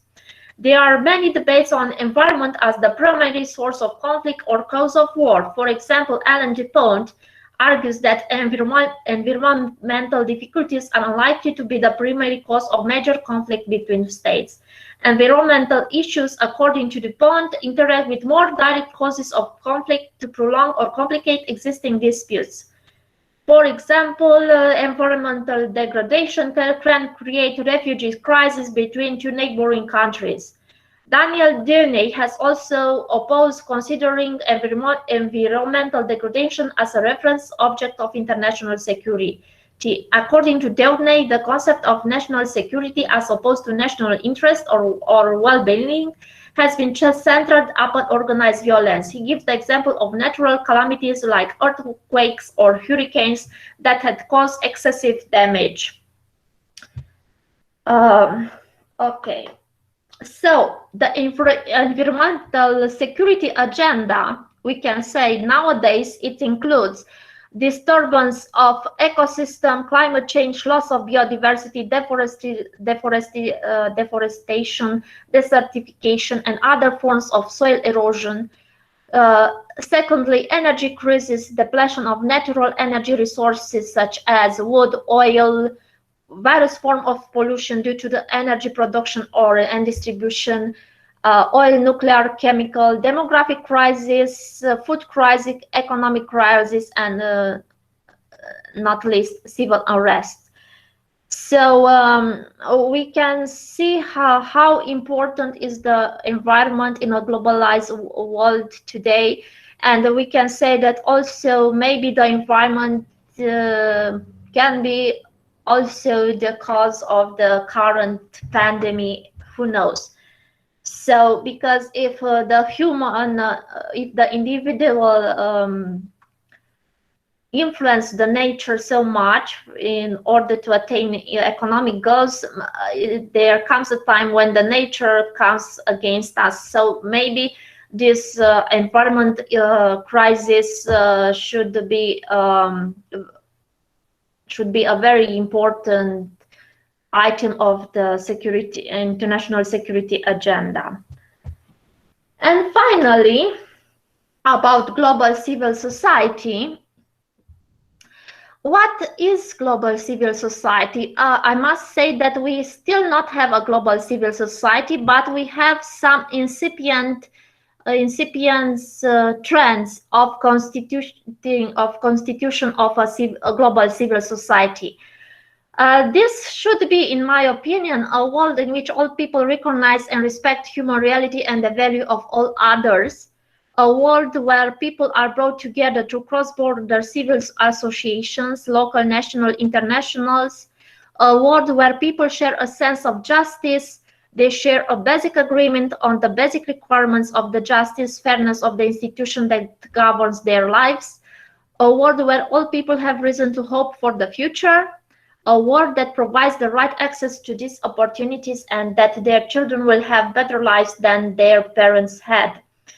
So I hope that we as humanity can evolve in a global civil society in which every individual has its place and his right to a happy life.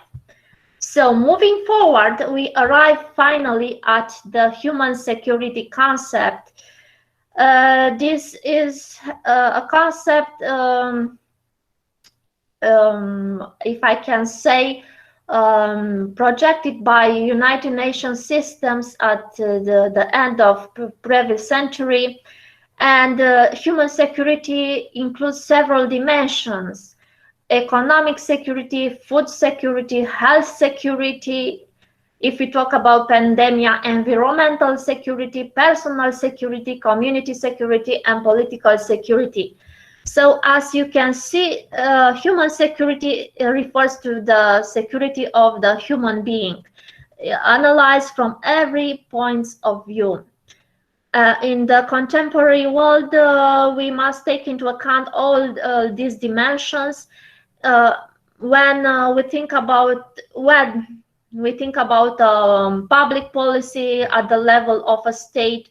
When we talk about let's say about global problems in international organizations, in such an interconnected world, we still must focus on individuals.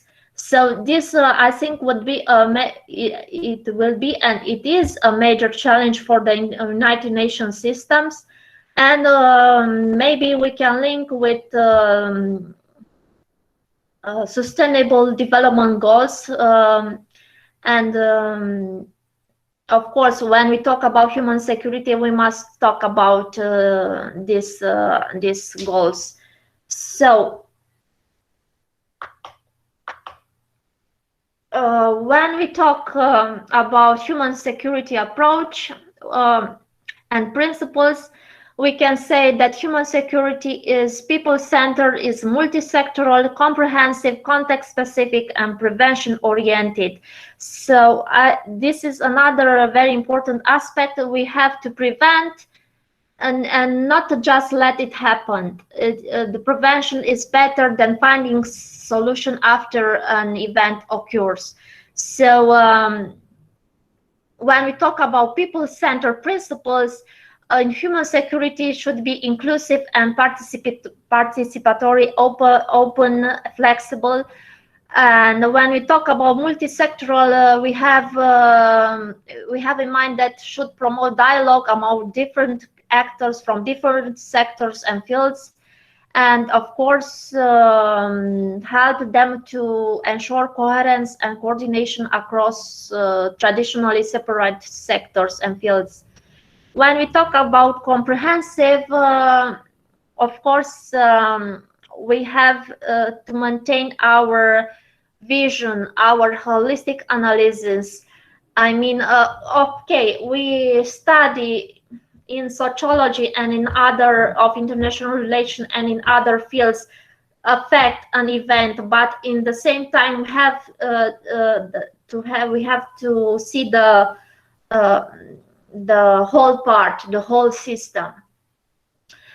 Context specific and of course prevention. Further little please. Okay. A very useful guide for development strategies is the Human Security Handbook, and I consider it like as a starting point for the any kind of strategy. When we talk about human security strategy, social strategy, national development strategy,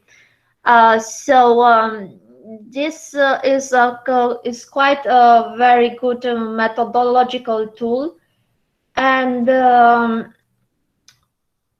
which encompass every dimension of human security. When we talk about development in general, I think there should be very large consultations in the articulation phases of the strategy, and I mean that the decision makers should attract more the researchers, the actors, economic actors, the NGOs, and all social groups interested in some issues when they are designing a strategy. That is a human security strategy, an environment strategy, a national development strategy. So starting from what we had until now, starting from current strategies, we had to observe and identify the missing gaps and what we lack until now when analyzing and designing a development strategy. So I think this human security handbook and there are many others handbooks can be a very useful tool for projecting such strategies. So in conclusion, as you can see, there are very many concepts which are common to sociology of international relations, to theories of international relations, to geopolitical analysis, to economic theories, to globalization theories. So when we try to analyze a subject for our papers, for our problems, for our politicians, I don't know, we have to pass through an exhaustive, very large amount of disciplines and research methods. But we have to be careful not to lose in this complex of theories, and to have in mind that finally we should preserve that we have to find solutions. So yes, we make research, but in the end we have to find its let's see, its real application, or its real use for the society we live on. So this should be, I promote more engagement of the researchers in the society in general, not for my country, not in Europe, but everywhere. I think that the researcher and the academia in general tends to analyze a little bit from afar the contemporary problems and to not involve in politics. Of course, I know politics is not very nice, let's say beautifully, but maybe we should try more to bring a difference and to try what we can and to network with each other in order to promote a new, let's say, a new current in the approach of policies and politics. So if we have better solution, try to see them applied in laws and everything. So I think it is important for us to engage more in our societies. Thank you very much.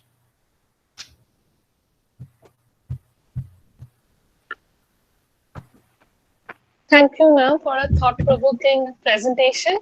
And now I would request the participants to ask their questions. Of course.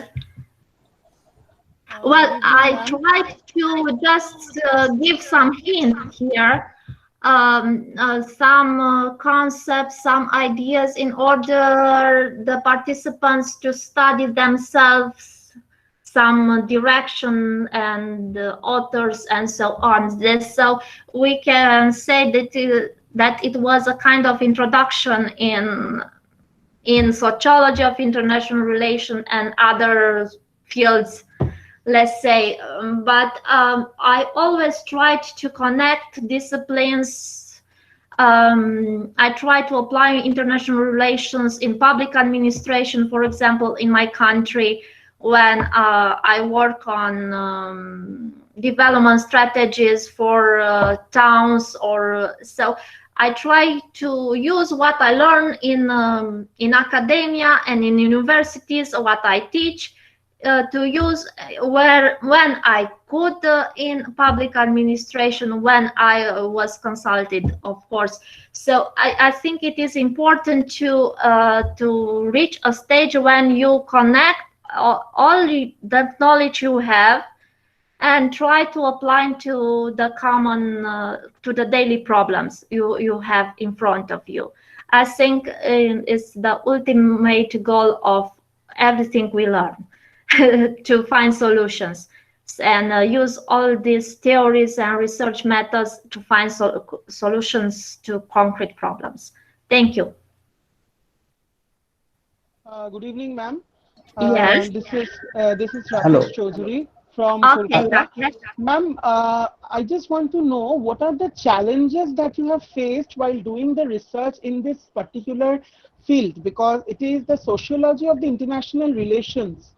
It's very, yes. It's not so easy, because whenever we are engaged with some social issues, we always face challenges, and that is also of international relations, where politics are always involved. Any political kind of ideas are always involved, and then on that, the social issues which you are trying to study. So you have applied a research method. What are the challenges that you have faced? How you overcome those challenges? The most challenging is when we talk, when we analyze the groups and the individuals. It's sometimes very difficult to quantify some trends when you make research. Okay, we will make a survey, you make a qualitative research, diachronic research, but sometimes it is very difficult to work with people and to extract from the database some let's say some laws, some trends, and but of course we cannot neglect the social aspects when we talk about international relations, because this is human nature. So I think even if it is very challenging. Well, for example, when we talk about public diplomacy, about all kinds of discourses, about transnational movements, there are so many events on Instagram, as the previous speaker said, in the online media. They are very difficult to quantify, but it's not impossible. For example, mathematical models are very useful, or from cybernetics is very useful. So you have to find the best, let's say, the best set of methods that works for you, what you want to demonstrate. Well, of course, you start with a very good literature review, but after that you have to put your own models, and with your pen in hand to try to think effectively what I want to demonstrate here, and what are my strong points, weak points, and so on, and what maybe I lack. And it is also very important when you do research to give this research to be read by more researchers, more people around you, because sometimes you are so focused on your research that you don't see some things, but from an external individual may see what you didn't see. So it is very important to be all your research in the draft stages, to be put for review, for constructive critics to others researchers and friends. So it depends. I don't know what subject do you have in mind, but of course we can talk better when you give me the direction, a kind of title, a kind of, let's say, hypothesis, and of course from there you should build. Thank you. Other questions? Thank you so much, ma'am. Thank you so much. Hello. Yes, sir. Hello, ma'am. Hello. Hello, ma'am. Yes. Yes. This is Kishore Das from Odisha, ma'am. Nice to meet you, Kishore. Yes. So I have a question. Yes. So what is the best research method in sociology from your point of view when it comes to international relations? International relations. The best. Okay. It is quite difficult, because when we talk about international relations, we have to be very clear from first what we want to analyze, in what theory of international relation we can attach, and after that the social facts attached to those international relation facts.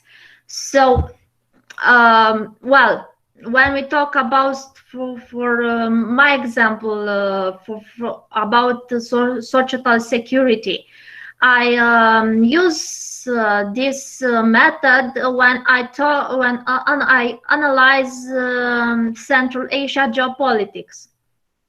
So societal security was very important for my analysis when I try to figure out, for example, the region insecurities and the region challenges to the geopolitics of Central Asia and to the international actors. So I try to demonstrate how, for example,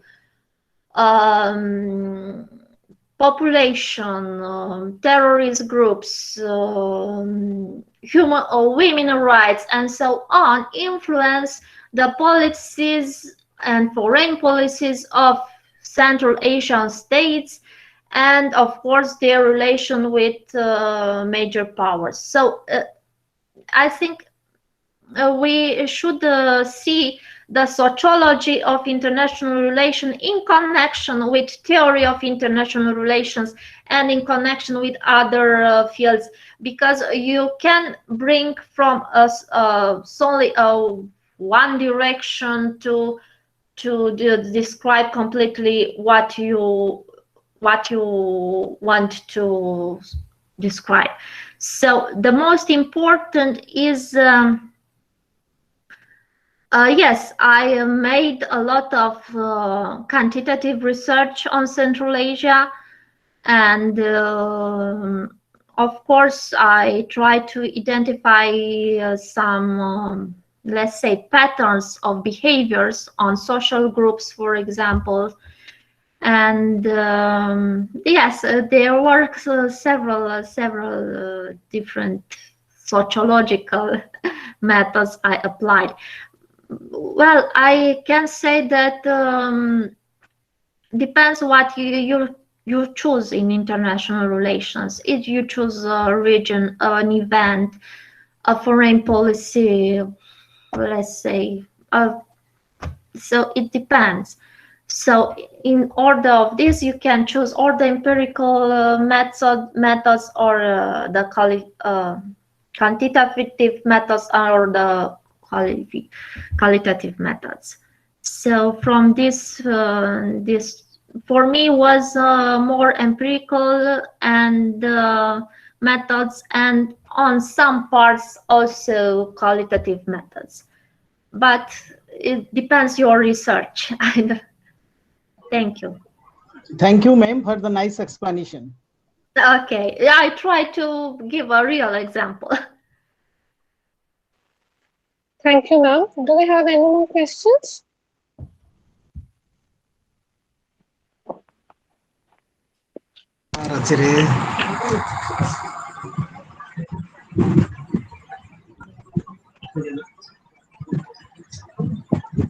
It seems we do not have any more questions. Thank you, ma'am, for a very thought-provoking presentation and finding time to share your views with us. Thank you. Thank you too, and I hope in future we can develop some directions from here when we talk about development policies and every other initiative SAIARD had.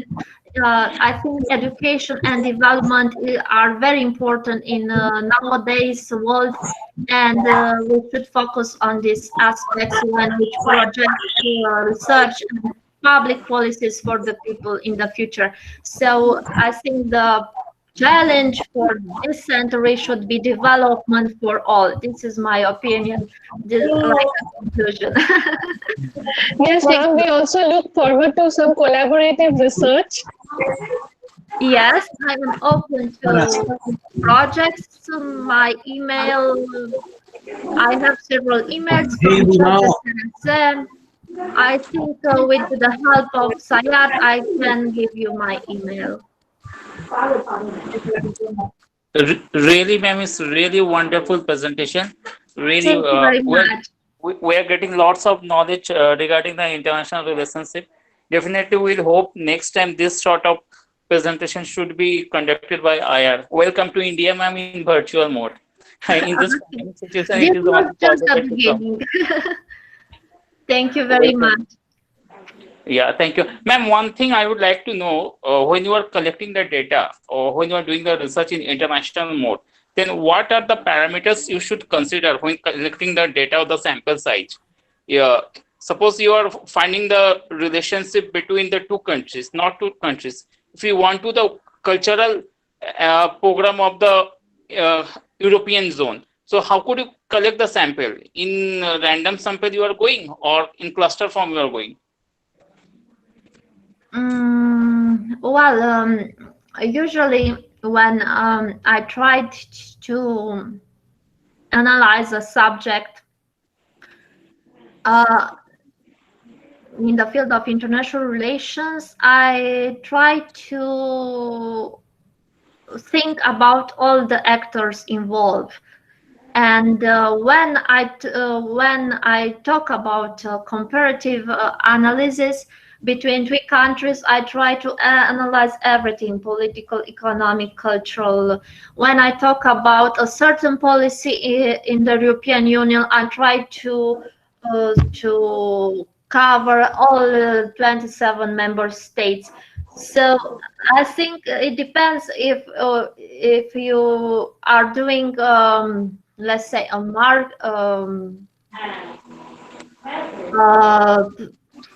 market plan, geopolitical analysis, and it depends.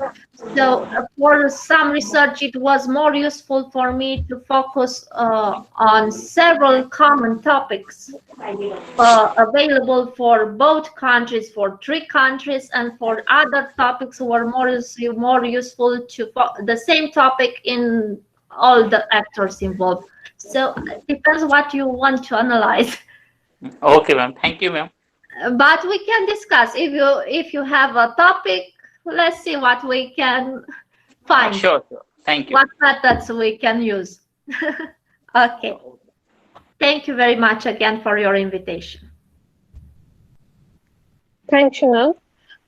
That brings us to the end of the second session for today, and also the end of our 5-day program. So now we will officially bid goodbye to ma'am. Thank you, ma'am, for your time. And we move on to the valedictory session.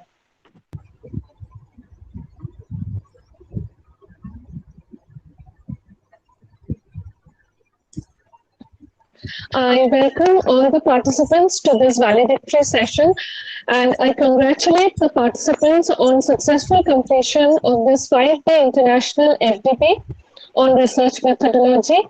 The research methodology program that has been organized jointly by SAIARD and VMM wouldn't have been possible or successful without the participants. So I feel that the participants are the main focus and of this and they are to be congratulated for the success of this FDP. Now moving on to the valedictory session, I welcome Dr. Shantanu Basu, the IPRC coordinator of VMM, to deliver the valedictory address. Welcome, sir, and over to you. Thank you, Munmun.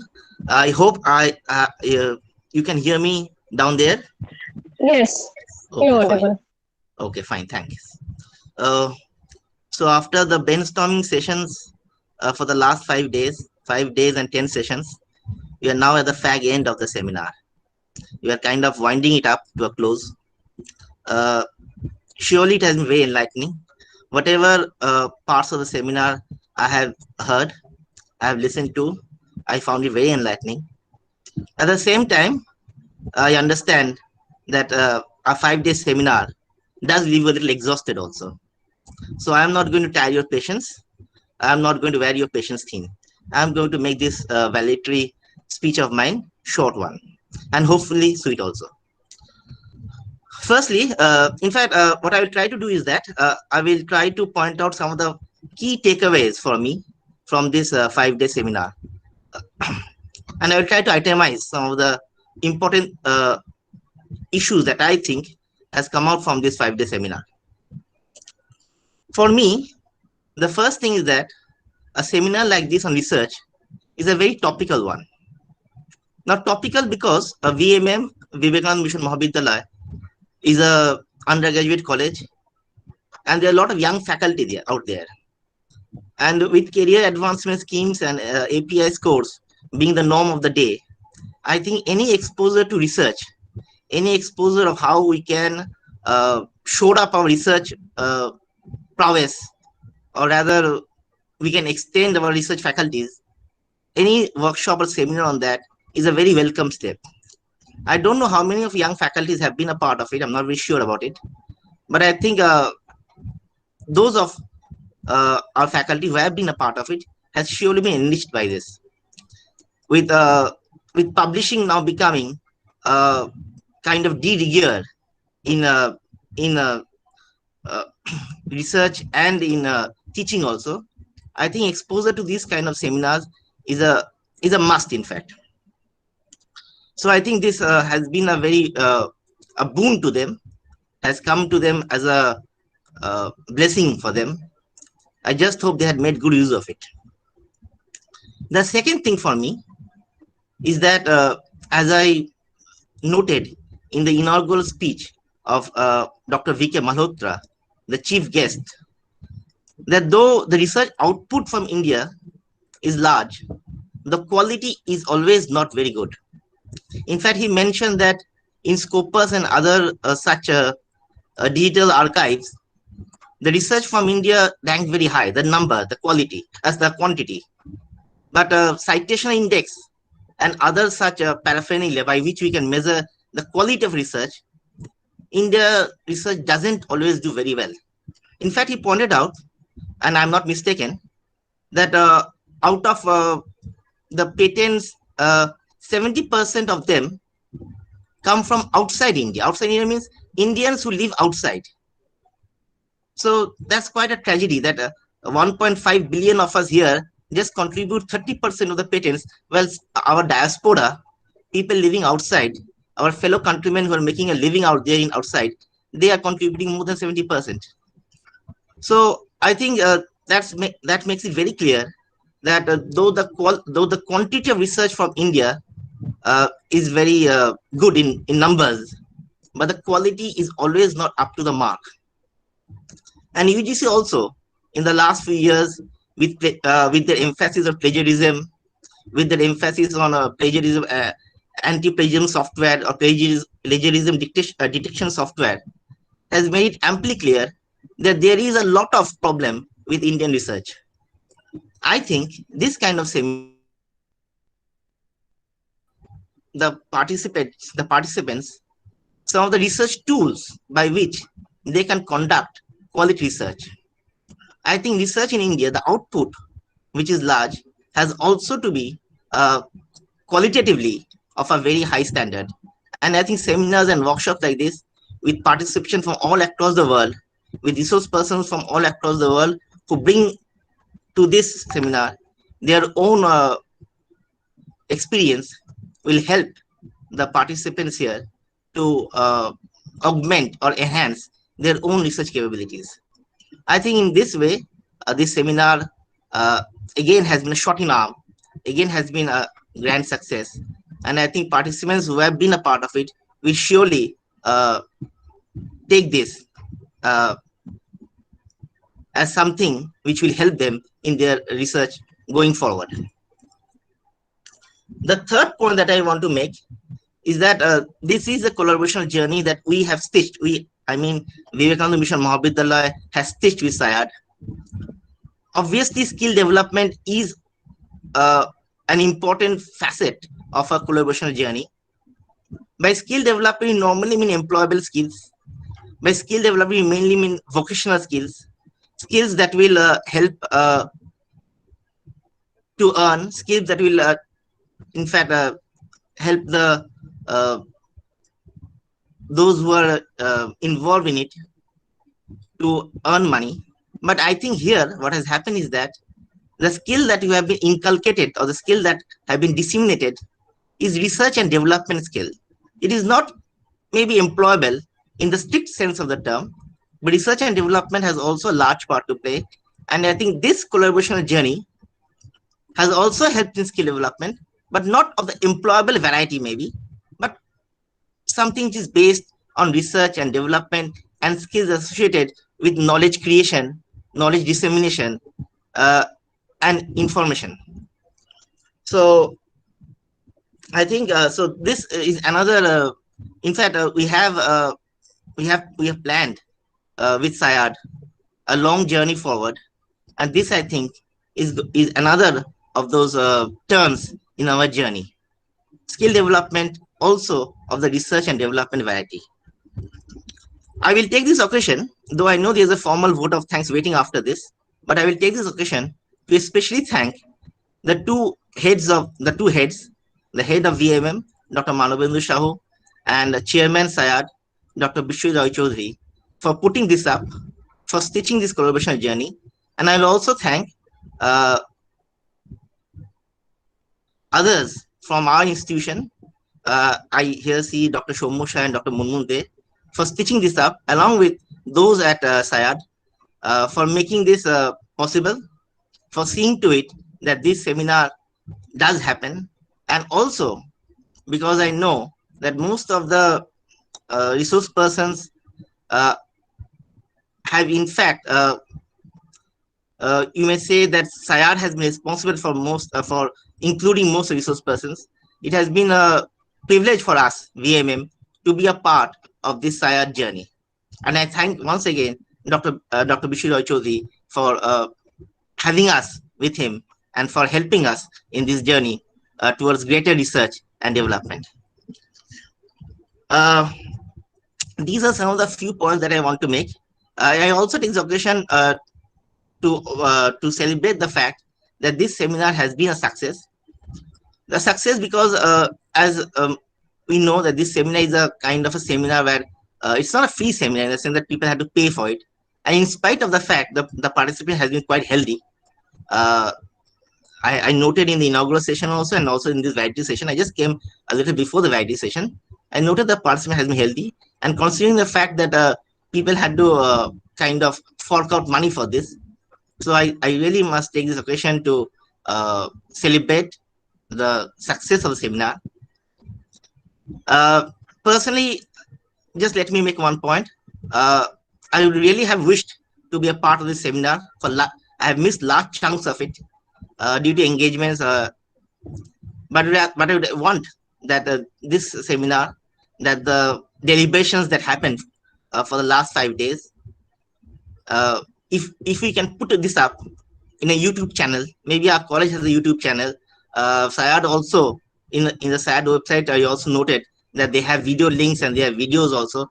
So if this, whatever deliberations happened last 5 days could be put up in some kind of a cloud form in either SAIARD website or in our college YouTube channel, then maybe someone like me who missed some portion of seminar could enjoy, could be enlightened those portions at our leisure.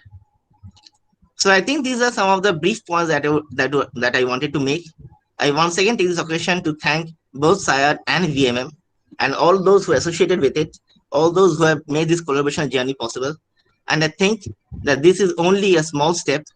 In fact, we had begun our movement forward with the first National Education Policy Seminar.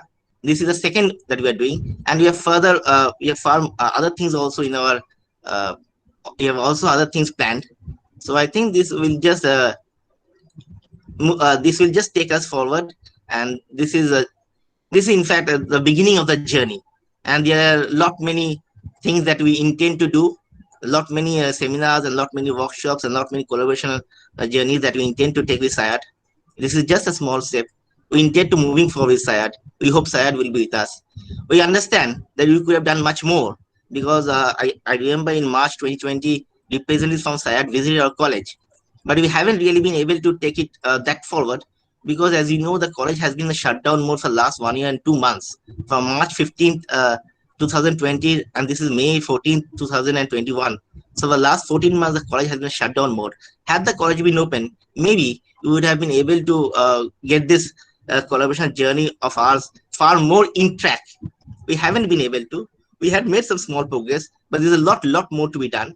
I just wish that this goes on, and this is my fond, you may say, going back, that had we not been in this shutdown mode, maybe we could have progressed much more. But things are as they are, and we need to embrace this opportunity.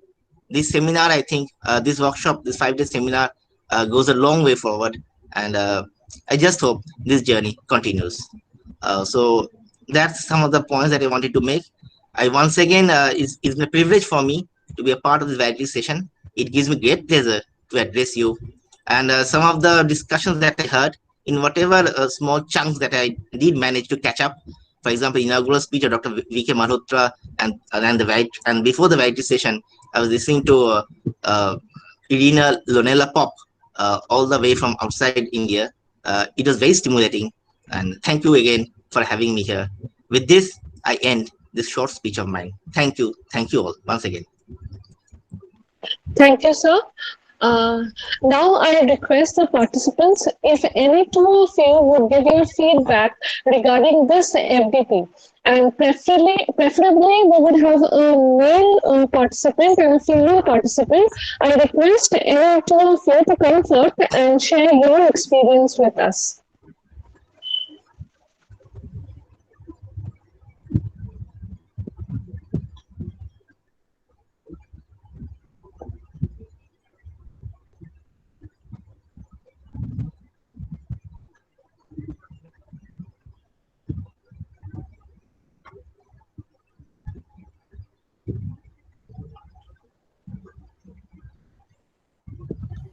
I will request all the participants for 2 minutes if they can just open their video so that we can take a snapshot, because in the whole program we only saw 2 or 3 participants. So it's a request from the organizer, if you can switch on your video so that we can take a snapshot all together. It's a memory that we joined together for the 5 days, spend too much of quality times.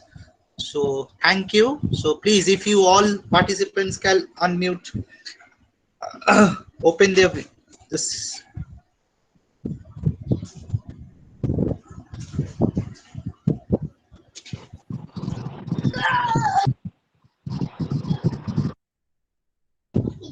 Just requesting all the participants, those who are not, please switch on their video so that we can take a few snapshots.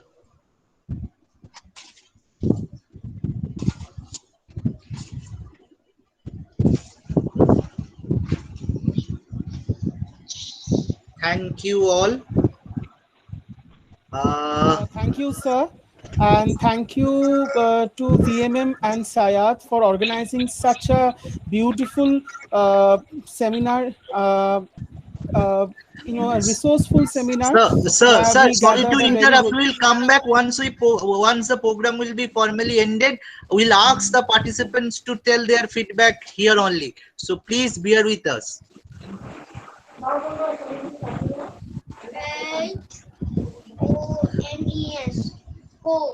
Professor Ravi Chaudhary, are you there?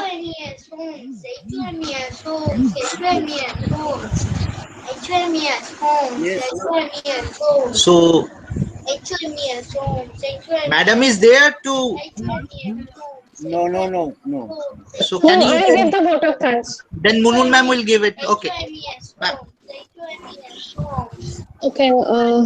First of all, I would like to thank the heads of both the institutions, that is Dr. M. Shah, the principal of VMM, and Dr. Vishwajit Roy Chaudhary, the chairman SAIARD.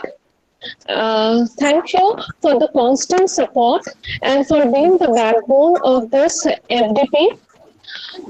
Next, I would like to thank the convener of this FDP, that is Dr. Shobhu Shaha.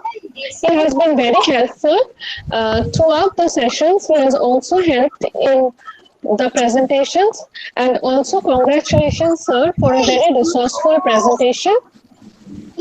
Next, I would like to thank our chief guest, Dr. V.K. Malhotra, for a very thought-provoking speech where he highlighted where we are lagging behind in research and showing us the way as to how to improve the quality of our research so that India also can occupy a prominent position in the global arena of research. Ma'am, your video is switched off. If you can open your video and just give your. Okay, sorry.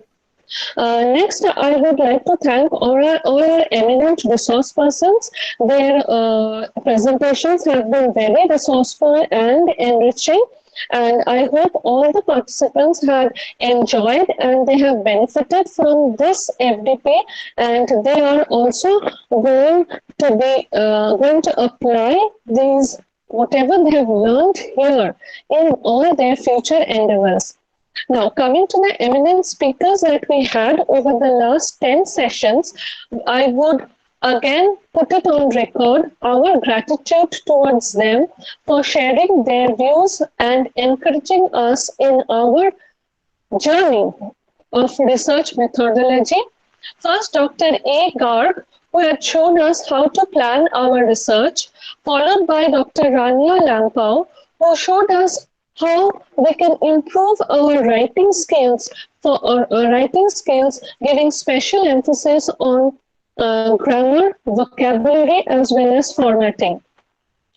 The second day, we had another two very eminent resource persons, Dr. Aslam Khan, who talked on the content analysis, and Dr. Aurobindo Bhandari, where all our participants were engaged till 9:30. And we learned new ways of exploring research on literature review. The third day, we had with us Dr. Sangeeta Agarwal, who again emphasized on the importance of literature review, and Dr. Devashish Biswas, who showed us a hands-on experience of regression analysis and how to analyze the results that we obtain by applying SPSS. The fourth day, we had Dr. Shomu Shah, who showed us the methods to be employed in research in statistical analysis and which methods are to be used when. Followed by Dr. J.K. Dash, who showed us the right way by citing some examples of known applications of statistical analysis and statistical methods. And last day today, we had for the first lecture by Dr. Abhay Kumar, who showed us with examples the different types of research in different fields. And lastly, Dr. Irina Pop, who showed us how, or shared with us how research in the field of international relations. So thank you all the eminent resource persons who have found time and accepted our humble invitation and being a part of this FDP. And last but not the least, I would formally like to thank all our participants who have been actively engaged in all the 10 sessions, and I hope that you all have had an enriching experience, and I formally welcome all the participants to our college VLM once we see happy days, so that now we have met and we have introduced ourselves virtually. I hope that in future, with better days to come, and happier days, we can all meet in person at our college VMM, and I formally invite you there. Now, coming to feedback form, as all of you have been inquiring about the feedback form, the feedback link has been shared on your chat box, and I hope that the feedback link will also be sent individually to your mails. So once you fill up that feedback link, the certificates, that is the e-certificates, will be mailed to each one of you in the coming days. So thank you all, and if you want to share anything, please go forth and do so.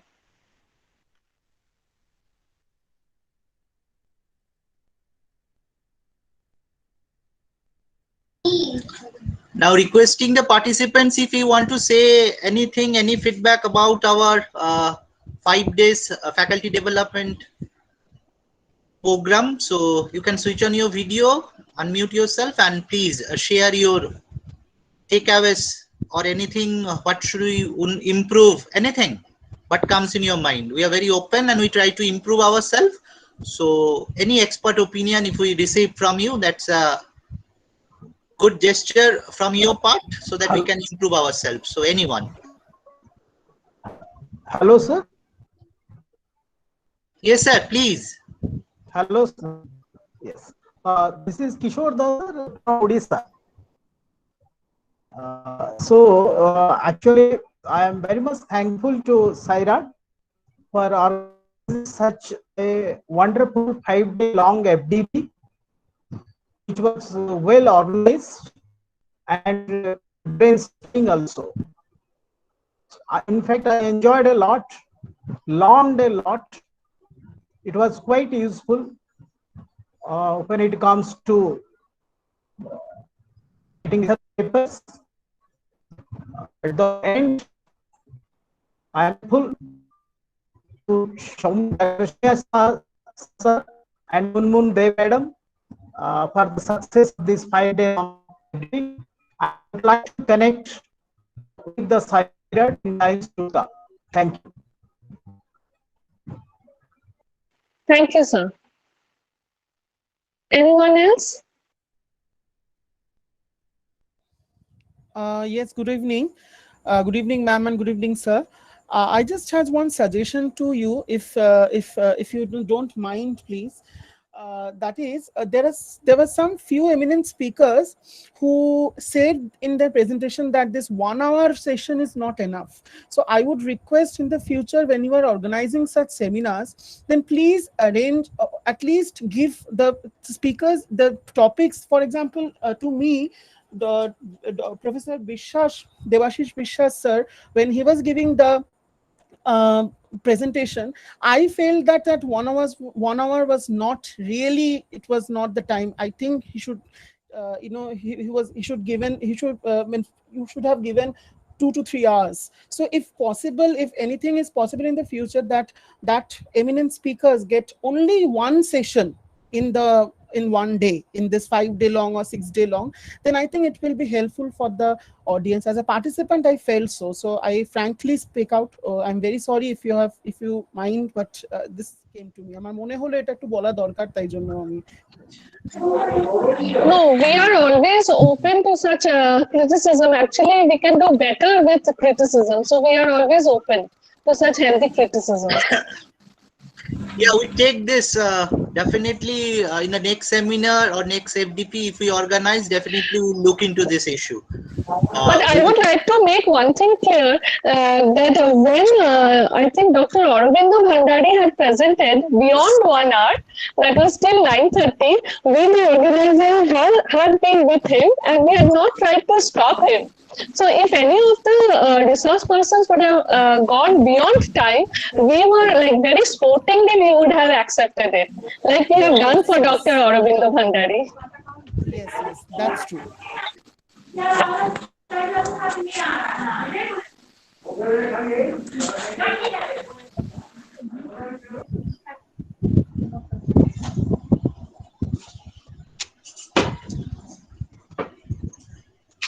Any other participants, if he or she wants to share his or her views, please go ahead. We may take another. Thank you so much, sir. Really, it's a wonderful effort by SAIARD and your colleges. Thank you, Munmun ma'am. It's a really wonderful FDP program. It is completely 100% success. As SAIARD has told, we have taken the charges. This is not a charge. This is a value for money, value for knowledge. So really, we want this type of session continuously from SAIARD and you. So really, Soumya sir, you are the good presenter, and simply where you are given the suggestion how to do the research process, method, everything in a statical way. Really, you are super explanation, and really in regression portion, Biswas sir, whatever has taught, really it's so wonderful. It should be showcased presentation. Really, thank you. Thanks to entire team. Thank you, Somnath sir, for your kind words. Definitely we'll take your advice and definitely we'll look into this in near future. Thank you, sir. Okay, we have a suggestion from I don't know, Mrs. Jolly Chatterjee. She says that if you have provisions for hands-on training, it would be much better. But now, as you know that given the conditions that we are in, all locked up, so hands-on training is not possible actually virtually. And you have also experienced various technical glitches while these presentations were going on. So yes, when we say happier days, we will surely organize a FDP wherein we can have hands-on training where each one of you will sit in front of a computer and we can deliver the lectures, so that as the resource persons, they show you how to do it, you can also follow them right on. So that way, we are looking forward to such organizing such workshops in future. Adding to ma'am, to answer Miss Chaudhuri, SAIARD in as basically organizing individually the workshops for SPSS for research methodology, and I took part as a resource person in 2 or 3 of the sessions basically, where we are providing the hand-on experience in online mode also. So generally, we are planning to do such kind of research methodology application in SPSS program. If you just go to the website of SAIARD, definitely you will come to know this type of programs where we are providing it 5 days online programs on research methodology. I was the resource person over there. So definitely, and we have their prominent research person like Aurobindo Bhandari sir was also a part of it. So generally, if you want to be part of that technical sessions, hand-on experience, definitely we can go by on online mode also. Any? Sir, Yeah. may I say something? Yeah, sure, sir. You are always. Sorry, participants. Your voice is very low. If you can. Yes. Am I audible? Yeah, you are. You are. You are. Okay. Sorry. Due to some obituary functions, I would not be able to possible to join. Anyway, but still I have followed the lectures, your feedbacks, everything, and thanks, Shantanu sir, for your valuable speech, and also the participant for your feedbacks. I have already sent the link of YouTube channel of our SAIARD, as that you can get all kinds of lecture recordings, everything from there. Even if you want to hear another some valuable lectures on different subject, different issues, you can also get it from there. Number 2, tomorrow we have another international webinar on behalf of our Center for Urban and Built Environment on COVID-19 and city management. If any participants here are interested to be join in that webinar, they can easily join. I have already sent it in your chat box. And regarding hands-on training program, what Shomo sir is just told you, that on behalf of SAIARD, we are continuously doing lots of training activity programs, different capacity building programs. We have already advertised GIS, geoinformatics course training. We have already advertised for the R programming language. Even we are already conducted the SPSS training programs, and very soon we are also going to start another advertisement. We are also going to provide another advertisement on the SPSS hands-on training, and there R programming software will also be included. So it will be a 6 months PG diploma course. If you want to join, you can easily join through our website provided link. And that's why I would like to say that continuously please visit our website or our Facebook, our Facebook page, as that you can get update yourself of our next academic curriculum activities, everything. So even in the coming July, we are also going to advertise for our PhD program also. So if you want to join, you can easily join. Just you have to keep in touch with our social media page and website. Thank you. Hello. Yes, Abhinav sir. Hi, I will not say much, but would say that this is really wonderful program because we able to, do it from home. And if I speak about me, if I not join this, I would have just wasted my time. So by joining the program, I learned a lot, variety of topics and interaction with variety of experts.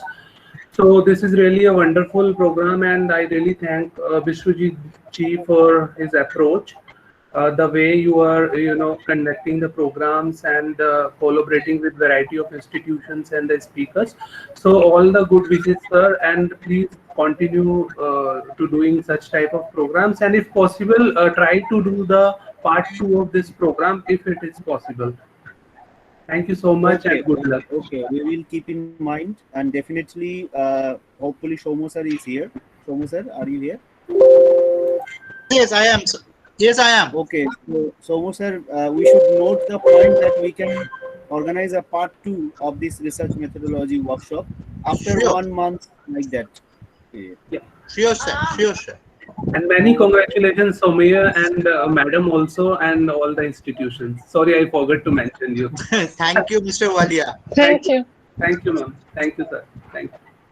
So we are team right now. Whenever we are going to associate, then we are team. So if you give thanks to me or Somo sir, then automatically it vice versa. Yes, yes. Thank you so much. Thank you. Thank you. So and the feedback link is already available in your mailbox and the chat box too. There was a place given for your feedback. You freely write whatever comes in your mind, so that we can definitely look into these issues and develop ourselves for the constructive criticism, whatever you are going to make. So you are open the feedback form. You just write your actual feedback. No harm, so that we can improve in the next course onwards. We can incorporate that. Yeah. Thank you so much. Yeah. okay, and Abhinav, I would like to see you in our tomorrow's webinar because it's your field also. Yes. I'll be there. I have Yes. taken all the link to my mail, so I'll be there. Yeah.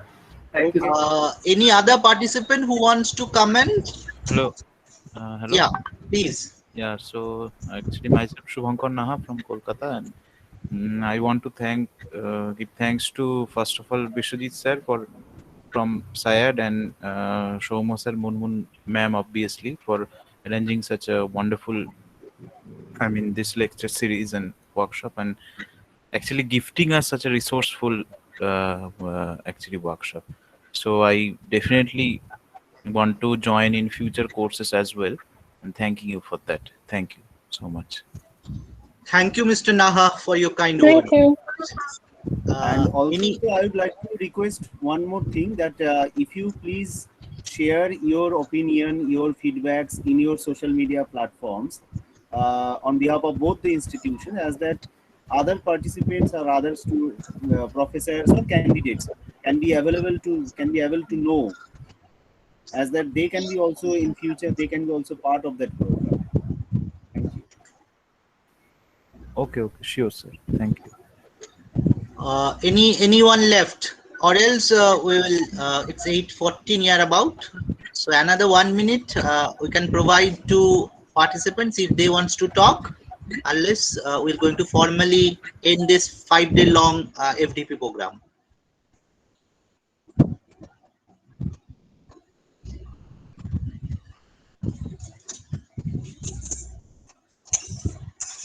I hope no one. So Professor Raichudri, we are going to formally end it, ma'am. Yes, sir. Yeah. Thank you. Okay. Thank you. So be safe. Thank you for participating. Thank you all, one and all. Stay safe, stay healthy. We'll meet soon, definitely in some other seminar. Thank you all. Okay, thank you, sir. Thank you, sir. Stay safe, everyone.